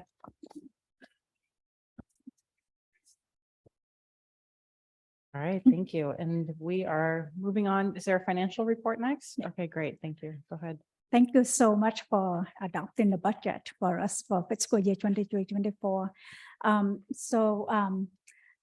In front of us is the financial report for general fund as of May 31st of 2023. On April 1st, during the regular board meeting, the business office reported to the board that the estimate ending fund balance for the general fund was projected to be around 30.1 million. And the business office also used this estimate ending fund balance at the estimate beginning fund balance for the proposed budget for fiscal year 23-24. This month, as of May 31st, the estimate general fund ending fund balance for the fiscal year 22-23 is projected to be 32.4 million. And that is about 2.2 million higher than last time report. The main reason that caused the increase in the estimate ending fund balance from the last report compared to this report is due to the less cost in salary and benefits associated with salary, because that we getting close to the year end, the business office feel very safe to be able to close out all of the vacant position, and that gives us the opportunity to do the closer estimate for the ending fund balance. So this ending fund balance may change. We don't have the final number until the audit complete. So this is for your information only, no action needed.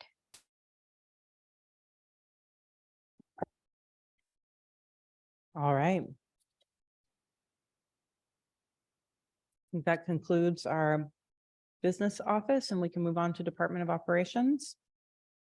Mr. Pat McGuff, come on up and tell us about the Long Range Planning Committee openings, please. I'd be happy to tell you about the Long Range Planning Committee. I believe you have a memo in front of you announcing the Long Range Planning Committee vacancies that will occur as of July 1, 2023. Positions number 1 and number 7 will be open on the committee. Staff is recommending that the board announce these 2 3-year openings, advertise the positions, receive the applications of interest, and appoint new members in the upcoming board meeting. Current members whose positions are expiring may reapply. These committee members also serve as the Bond Oversight Committee members. So they have 2 very important roles on this committee. And there is a proposed motion at the bottom. Very good. Thank you. Do we have a motion? I will move the board declare positions 1 and 7 open on the Long Range Planning Committee as of July 1st, 2023. I'll second. All right, there's our motion and our second. Is there discussion?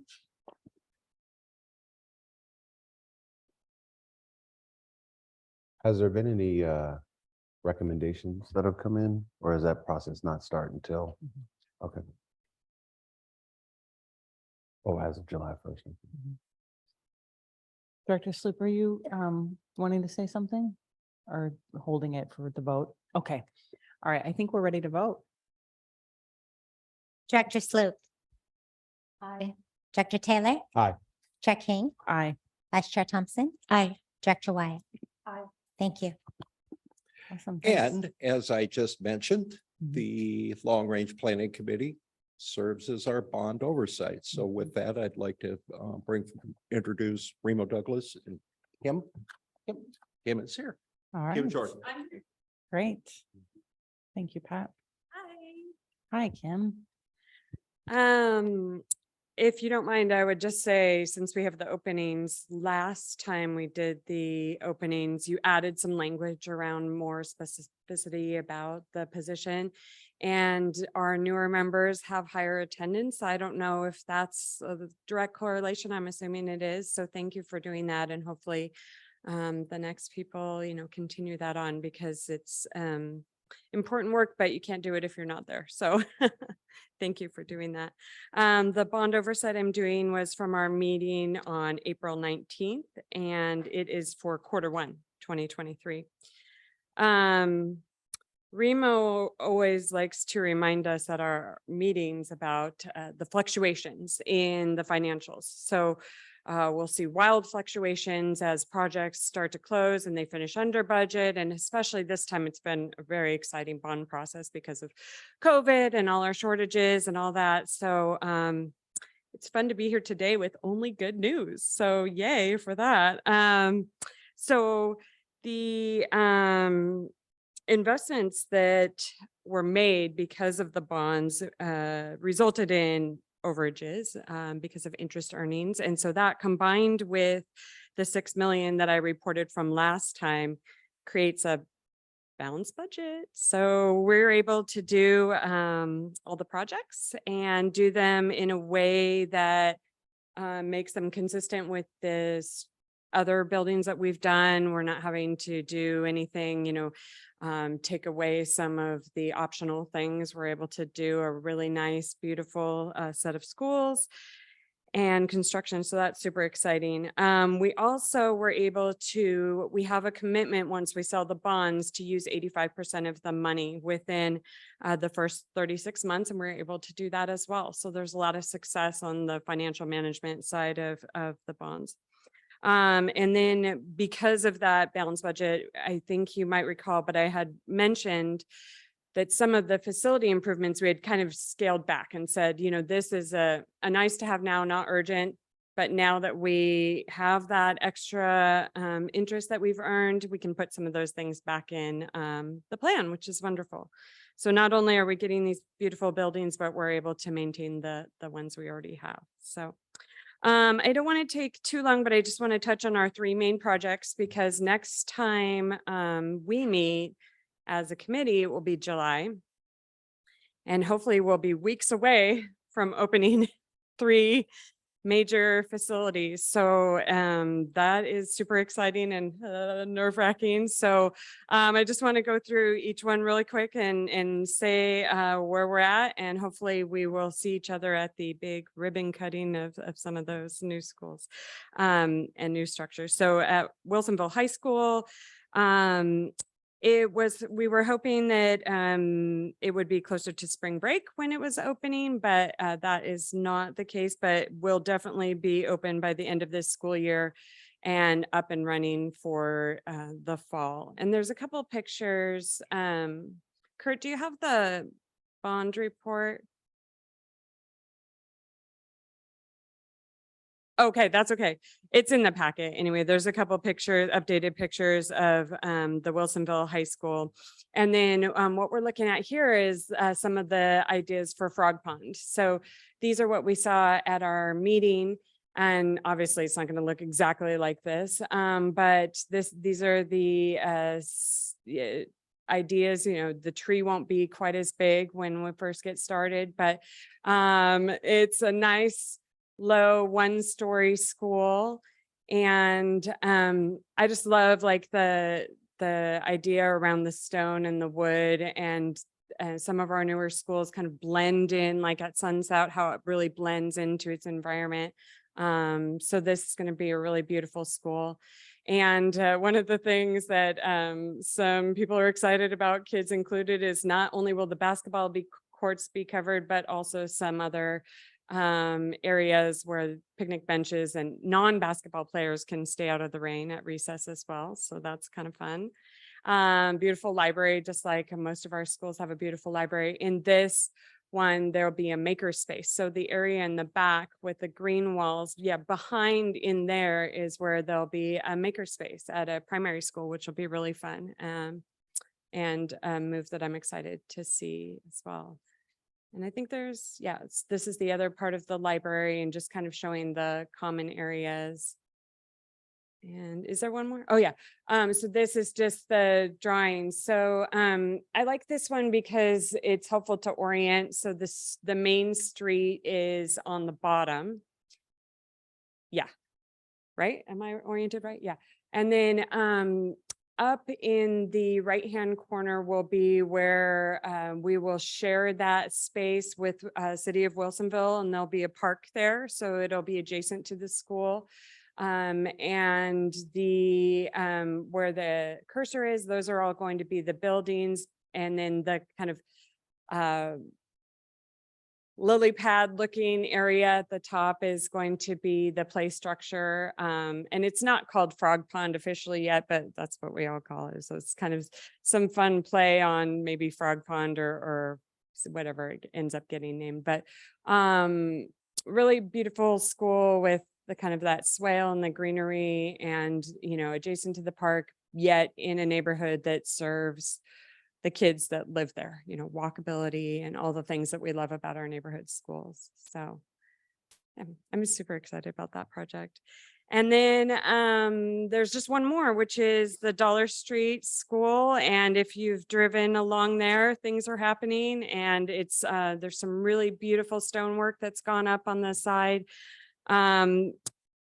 Right now, the projection is July, so it started as June, so now it's so there's going to be a lot of district staff moving boxes, and so all hands on deck. But we've proven in this district that we can get it done in a short time frame. The movers are hired, and I also heard that the library at 8th is closed and they're packing up their books and getting ready to go somewhere. So so we should be all good.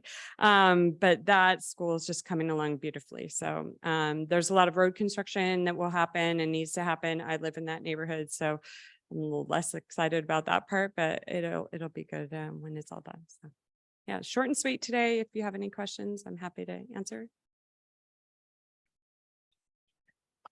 Thank you so much, Kim. I do have a question. Were you about to go, though? Yeah, I was just going to say. Thing. Okay. I just want to say thank you. This is the last time I get to do it publicly, but especially for those of you who are listening online and that don't know, Kim is a volunteer. I know from all of the information that she's just shared with you, it sounds like she could work for the district.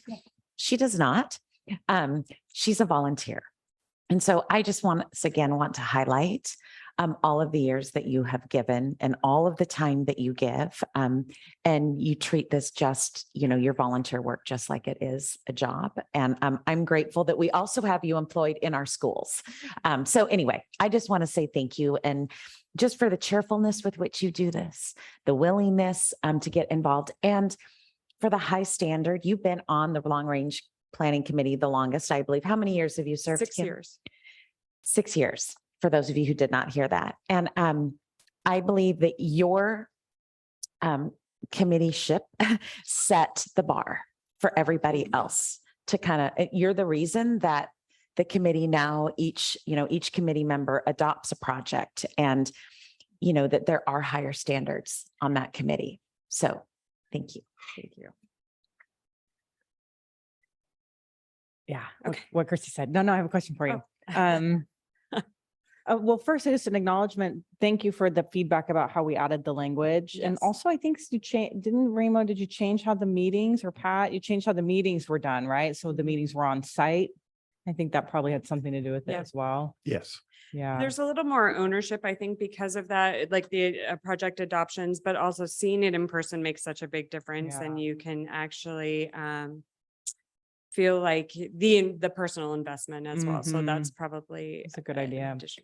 My question for you, if you know the answer, is that I get very excited when you say we get to maintain other facilities. I mean, building facilities is a beautiful and dramatic event, but maintaining them is crucial.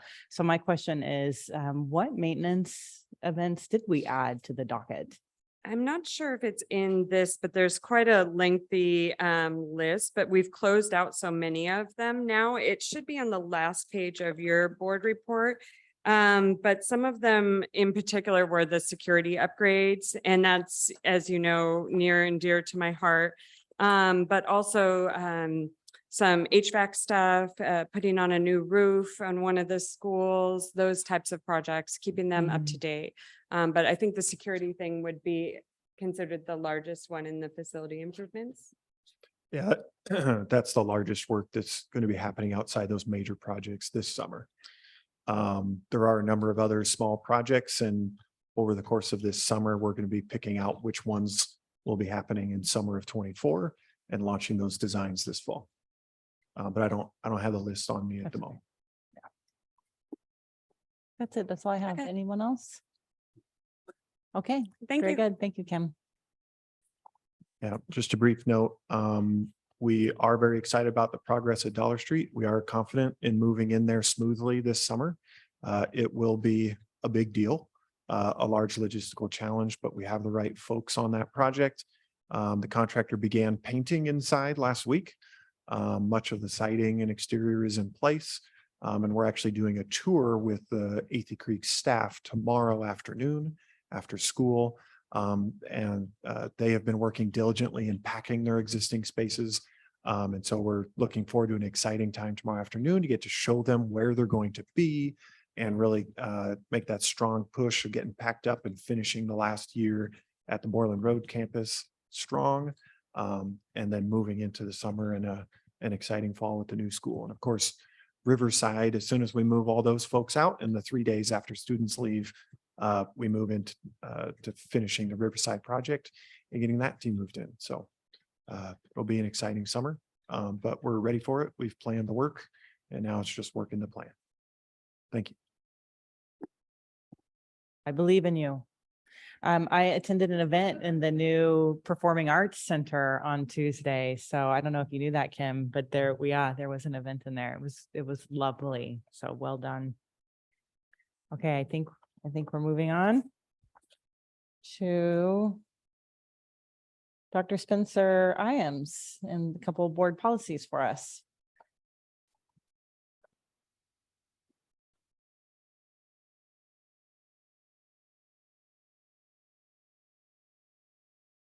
Thank you so much. And let me just add on behalf of all of my colleagues, the deep thanks, Director King and Director Thompson, for your service, for the very human way you've approached this work, how you stayed centered on students throughout, how you've been champions for families and staff. And we just are so proud in times where I'll just say one little thing. Sorry, have the mic.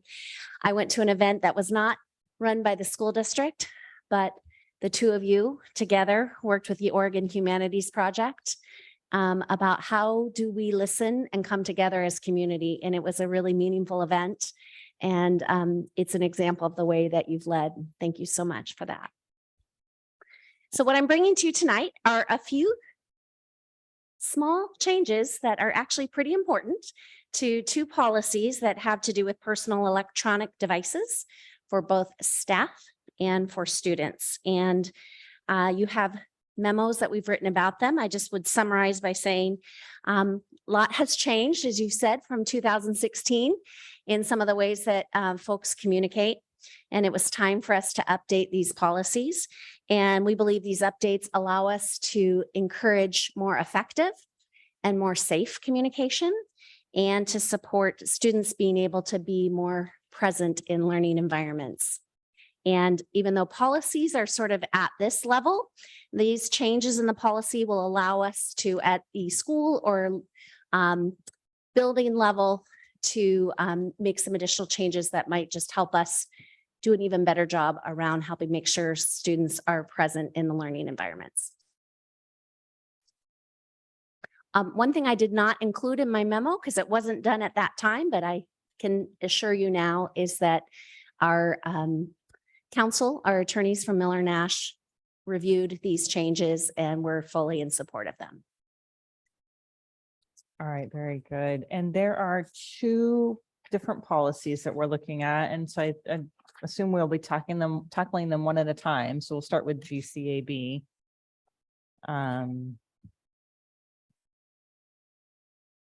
It's basically a one-word change, but it's a big one. Right now, as more and more people, including students and families, use text as their primary communication, we have found staff who want to communicate effectively end up needing to also use text. And we, in the past, haven't had a great tool that we could provide to them so that they could do that texting while protecting maybe their own privacy. And as a district that we're being able to ensure that appropriate communication is happening. And so we, through Andrew Kilstrom and Curtis Nelson and Con Zhuang, are rolling out some new tools that will allow us to say, hey, staff, if you want to text with students or families, you're welcome to, but please use the tool that we're providing for you for that moving forward. Yep. All right. We can get a motion in a second? We approve policy GCAB, personal electronic devices and electronic communications per staff. I'll second. Okay, thank you. And is there further discussion? Is it, yes, just one question from, is this fully monitorable with the systems that you're using, that if you have correspondence between a staff member and a student, the district can then go back in and see the full, okay. And there must be a clear, I guess, penalty if there's communications that happen with students outside of that tool?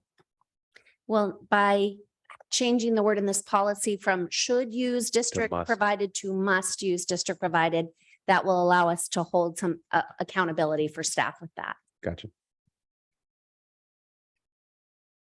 I have one question. So can you explain what the tool is? Is it like, do they each get their own work phone, or how does that? I'm looking for Andrew. We are adopting a new tool. The name of the tool I can tell you is called Parent Square. It has a number of different levels of capability around communication in it. And one of the parts of it is it allows a texting capability. I don't believe you need to use a separate phone, but it's more like an app that you communicate through, that it could go to that student's or family's phone, but it's recorded in the app and the district would be able to monitor that if we needed to. Single phone number doesn't show up as well, Correct. correct? Correct. Andrew, would you want to add anything to that? Sure. I can Yeah, add Parent Square. something if you'd like. Was the question about? They just were curious about this tool we're providing that we're now saying staff must use if they choose to have text types communication. Yes, so coming soon this week, actually, you'll hear more information about this, but what it is really is a tool for staff, specifically at the high school level, to connect with our students directly electronically, as I'm sure Jennifer was sharing. It happens in a very safe place, in a system that archives conversations, and will be really helpful in emergency situations, for staff to just share general updates about class, and really engage families and parents. So we're pretty excited about it.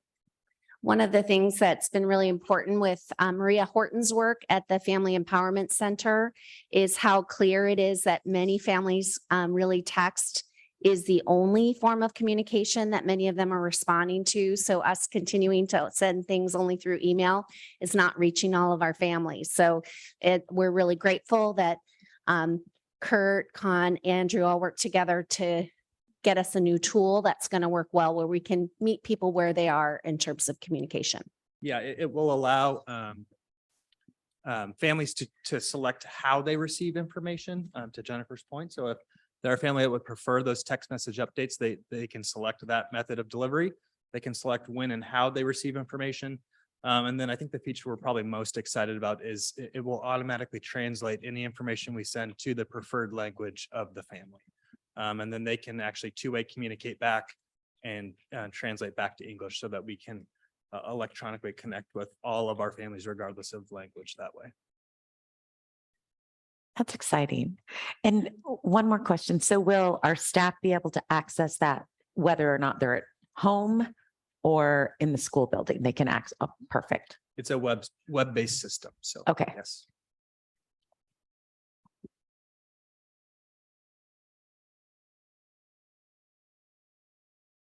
How many years till we're approving AI to do all the communicating with families? All right, so we have a motion and a second. We've had some discussion. I think we're ready to call a vote. Director Wyatt. Vice Chair Thompson. Aye. Chair King. Aye. Director Taylor. Aye. Director Sloop. Aye. Thank you. All right, very good. And we can move on to policy JFCEB. Did you want to speak to this one independently, or should we get a motion in a second and have discussion? Yeah. All right, I will move that we approve policy JFCEB as presented. I'll second. All right, very good. Just some discussion now.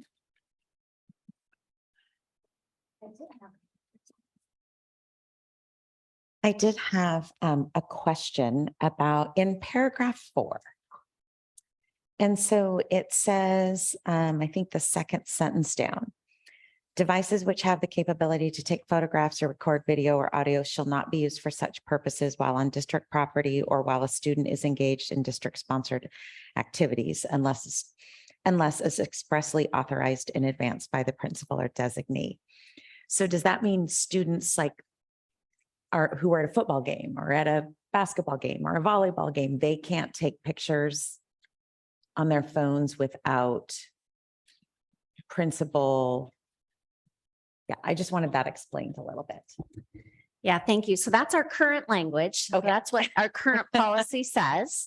And I think that the designee part is a pretty broad application that whether we formally stated it, it's culturally been accepted that as designees, we're allowing in football, games or events that we have pretty openly been open to people taking photographs. Whereas in a classroom setting, when someone's giving a presentation, there should be explicit permission provided. We have had some situations where students don't want their photograph taken and another student has taken it. And this kind of language allows us to work through that situation with that student. So just making sure I understand. So really what this is saying is that electronic devices away on their person. What are we saying away for during instructional class time? So at the board level, we're going to say away. Okay. And then we will leave it to the buildings to figure out what away means to them. We are right now, I'm engaged in some conversation with teachers with some different student groups, which has been fascinating as they have some differing opinions about what cell phone use in class should look like. We're gathering a lot of information, but it's time for us to work hard to allow kids to know that at middle school, it's already off and away all day. They've been following that for years. Mm-hmm. At high school, with just coming back from the pandemic, it was a lot of, lot of use. And we're trying to think about how can an update in this policy allow us to make an appropriate high school level kind of next gradual release of away during class time. Not away all day at high school level. Welcome to check messages between classes at lunch.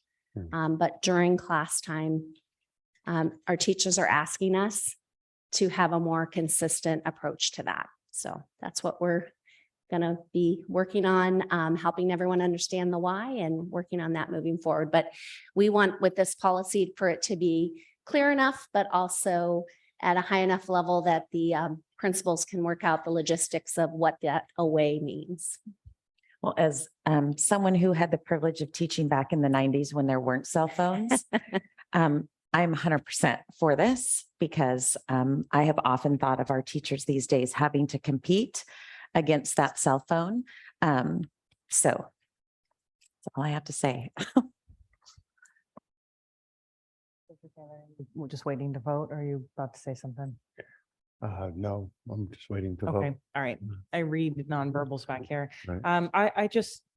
I thank you for doing that work. Thank you to all the educators and building administrators for doing that work of taking on Instagram, Google, YouTube, Twitter, Apple, and all of that, taking on Meta and everything. Like that is a worthy battle. So I support policies that make it easier for our educators to get rid of the devices during class time.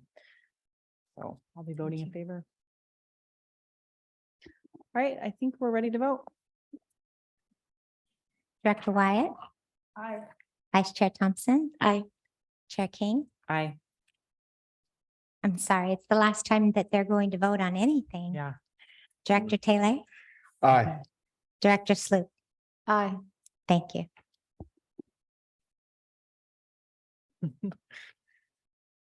Very good. Thank you so much. And we will move on to the public comment portion. And this is from residents speaking to an item that is not on the agenda. We do have 2 folks signed up. So we'll start with Leslie Jensen.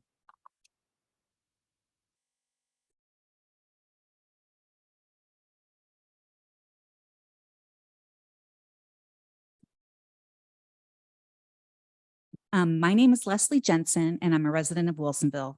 Thank you for the opportunity to speak tonight. I would also like to thank Director King and Director Thompson for your years of service to the school board. Your kind smiles, open-mindedness, and dedication to the stewardship of the school district has been greatly appreciated. Last week, Governor Kotek, through Executive Order number 2312, set in motion an effort to raise the bar for how Oregon colleges of education must prepare for future elementary teachers to help students learn to read. Her order creates a 20-member panel charged with recommending new standards for elementary preparation by December so that the legislature can enact on them early in 2024. The governor's determined move to retool the way public and private colleges must equip future teachers with science-backed strategies comes after reports that despite decades of evidence-based research, many Oregon teacher colleges still lean on outdated or disproven methods that leave many children flailing. The new 20-member Literacy Council will be tasked with crafting 4 key recommendations, which are just explained in the handout I gave. What has been missing in most Oregon State College and University teacher preparation programs is the why around how our brains learn to read, along with what strategies to use in the classroom to optimally teach all students. Eastern Oregon University has restructured its program to use science-backed strategies, dropping outdated whole language or balanced literacy methods that include teaching students to guess at words using context clues. Eastern Oregon University gives our state an example of what other Oregon colleges' teacher preparation programs can strive for. What does this mean for the West Linn-Wilsonville School District? We have the opportunity in our upcoming school year with the adoption of a new ELA curriculum to champion this much needed change. Will we support our amazing, hardworking teachers and administrators that we have with appropriate professional development to learn about this rich body of scientific knowledge around best practices relevant to teach all learners? Many current students throughout Oregon will benefit from the changes that this new Executive Order 2312 and House Bill 3198, the Emergency Literacy Initiative, will bring. Is our district wise enough at this time to lean in and look towards the overwhelming amount of reviewed evidence-based research, evidence which differs from the constructivist view of thinking, which led to the whole language and balanced literacy movement, and teach systematic and explicit word recognition skills along with language comprehension and teaching? All students in the West Linn-Wilsonville School District, not just the 68% indicated proficient on the 2018 and 2019 slides shown tonight, deserve nothing less than embracing this progression of how to teach literacy. Thank you.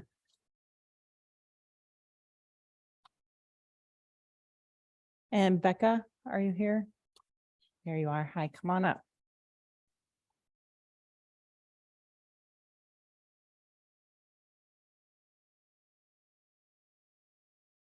I sent you both an email, but I just wanted to say thank you for your service before I start.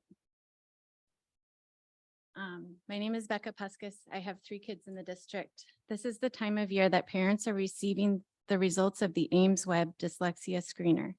The screener is required by state law for all kindergarten students.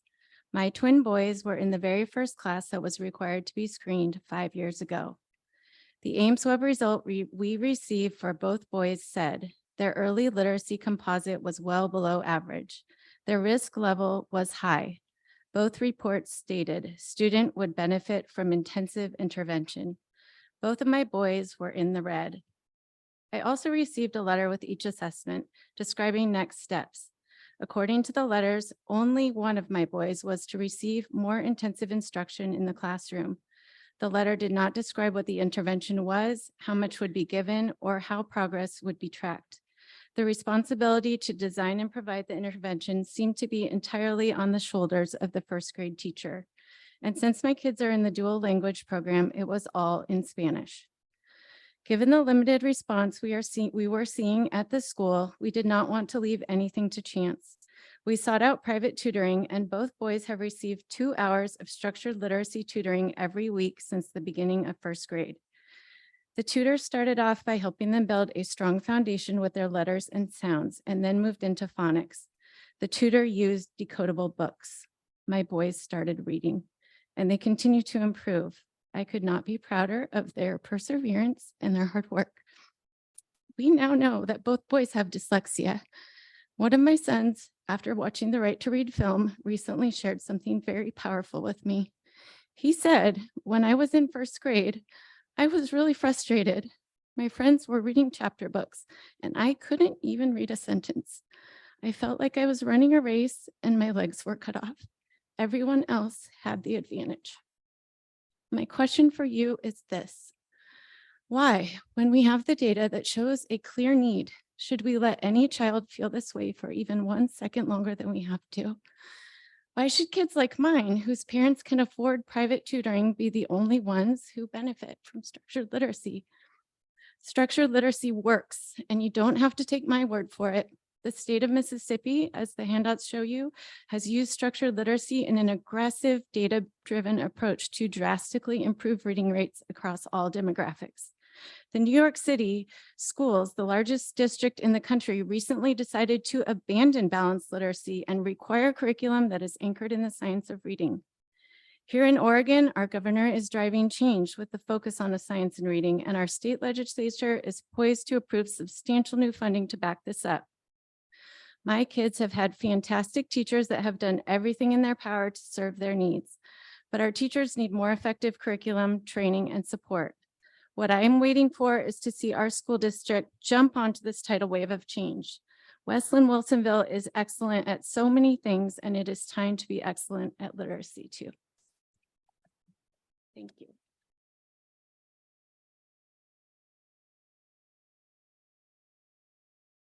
Right, thank you. And that concludes the public comment portion.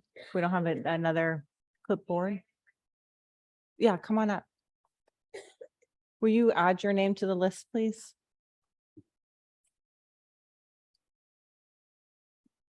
Oh, it's, yeah.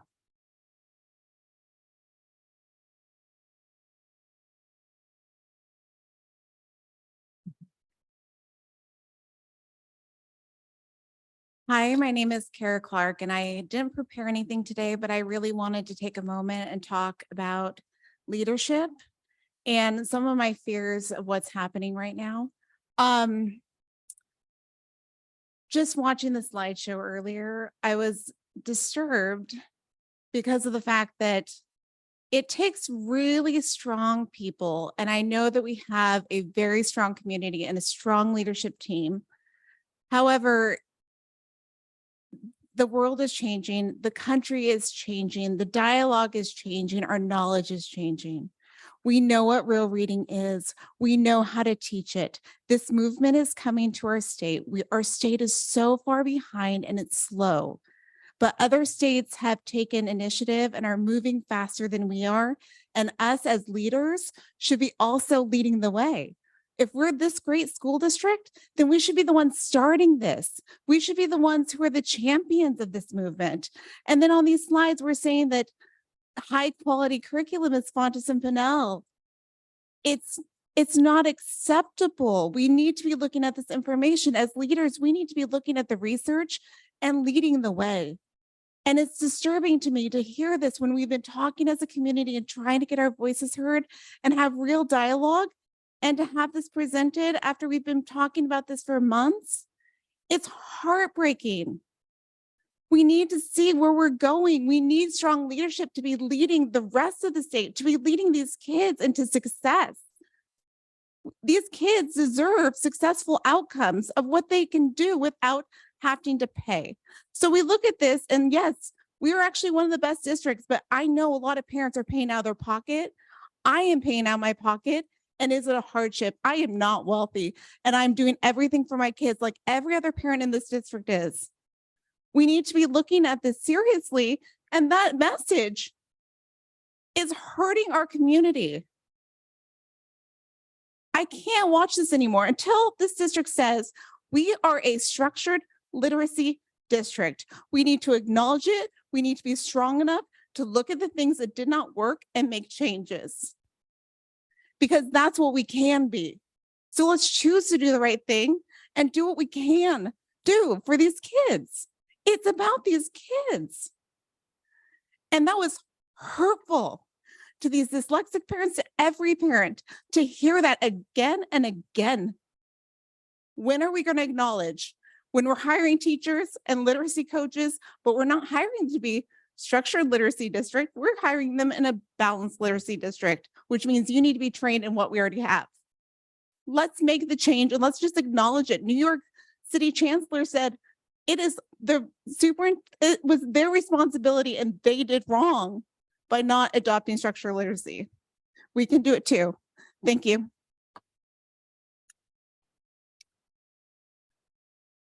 All right, that concludes the public comment portion and we don't have any public comment from non-residents. All right, so that is it. We'll see you all at the high school graduations. Meeting is adjourned.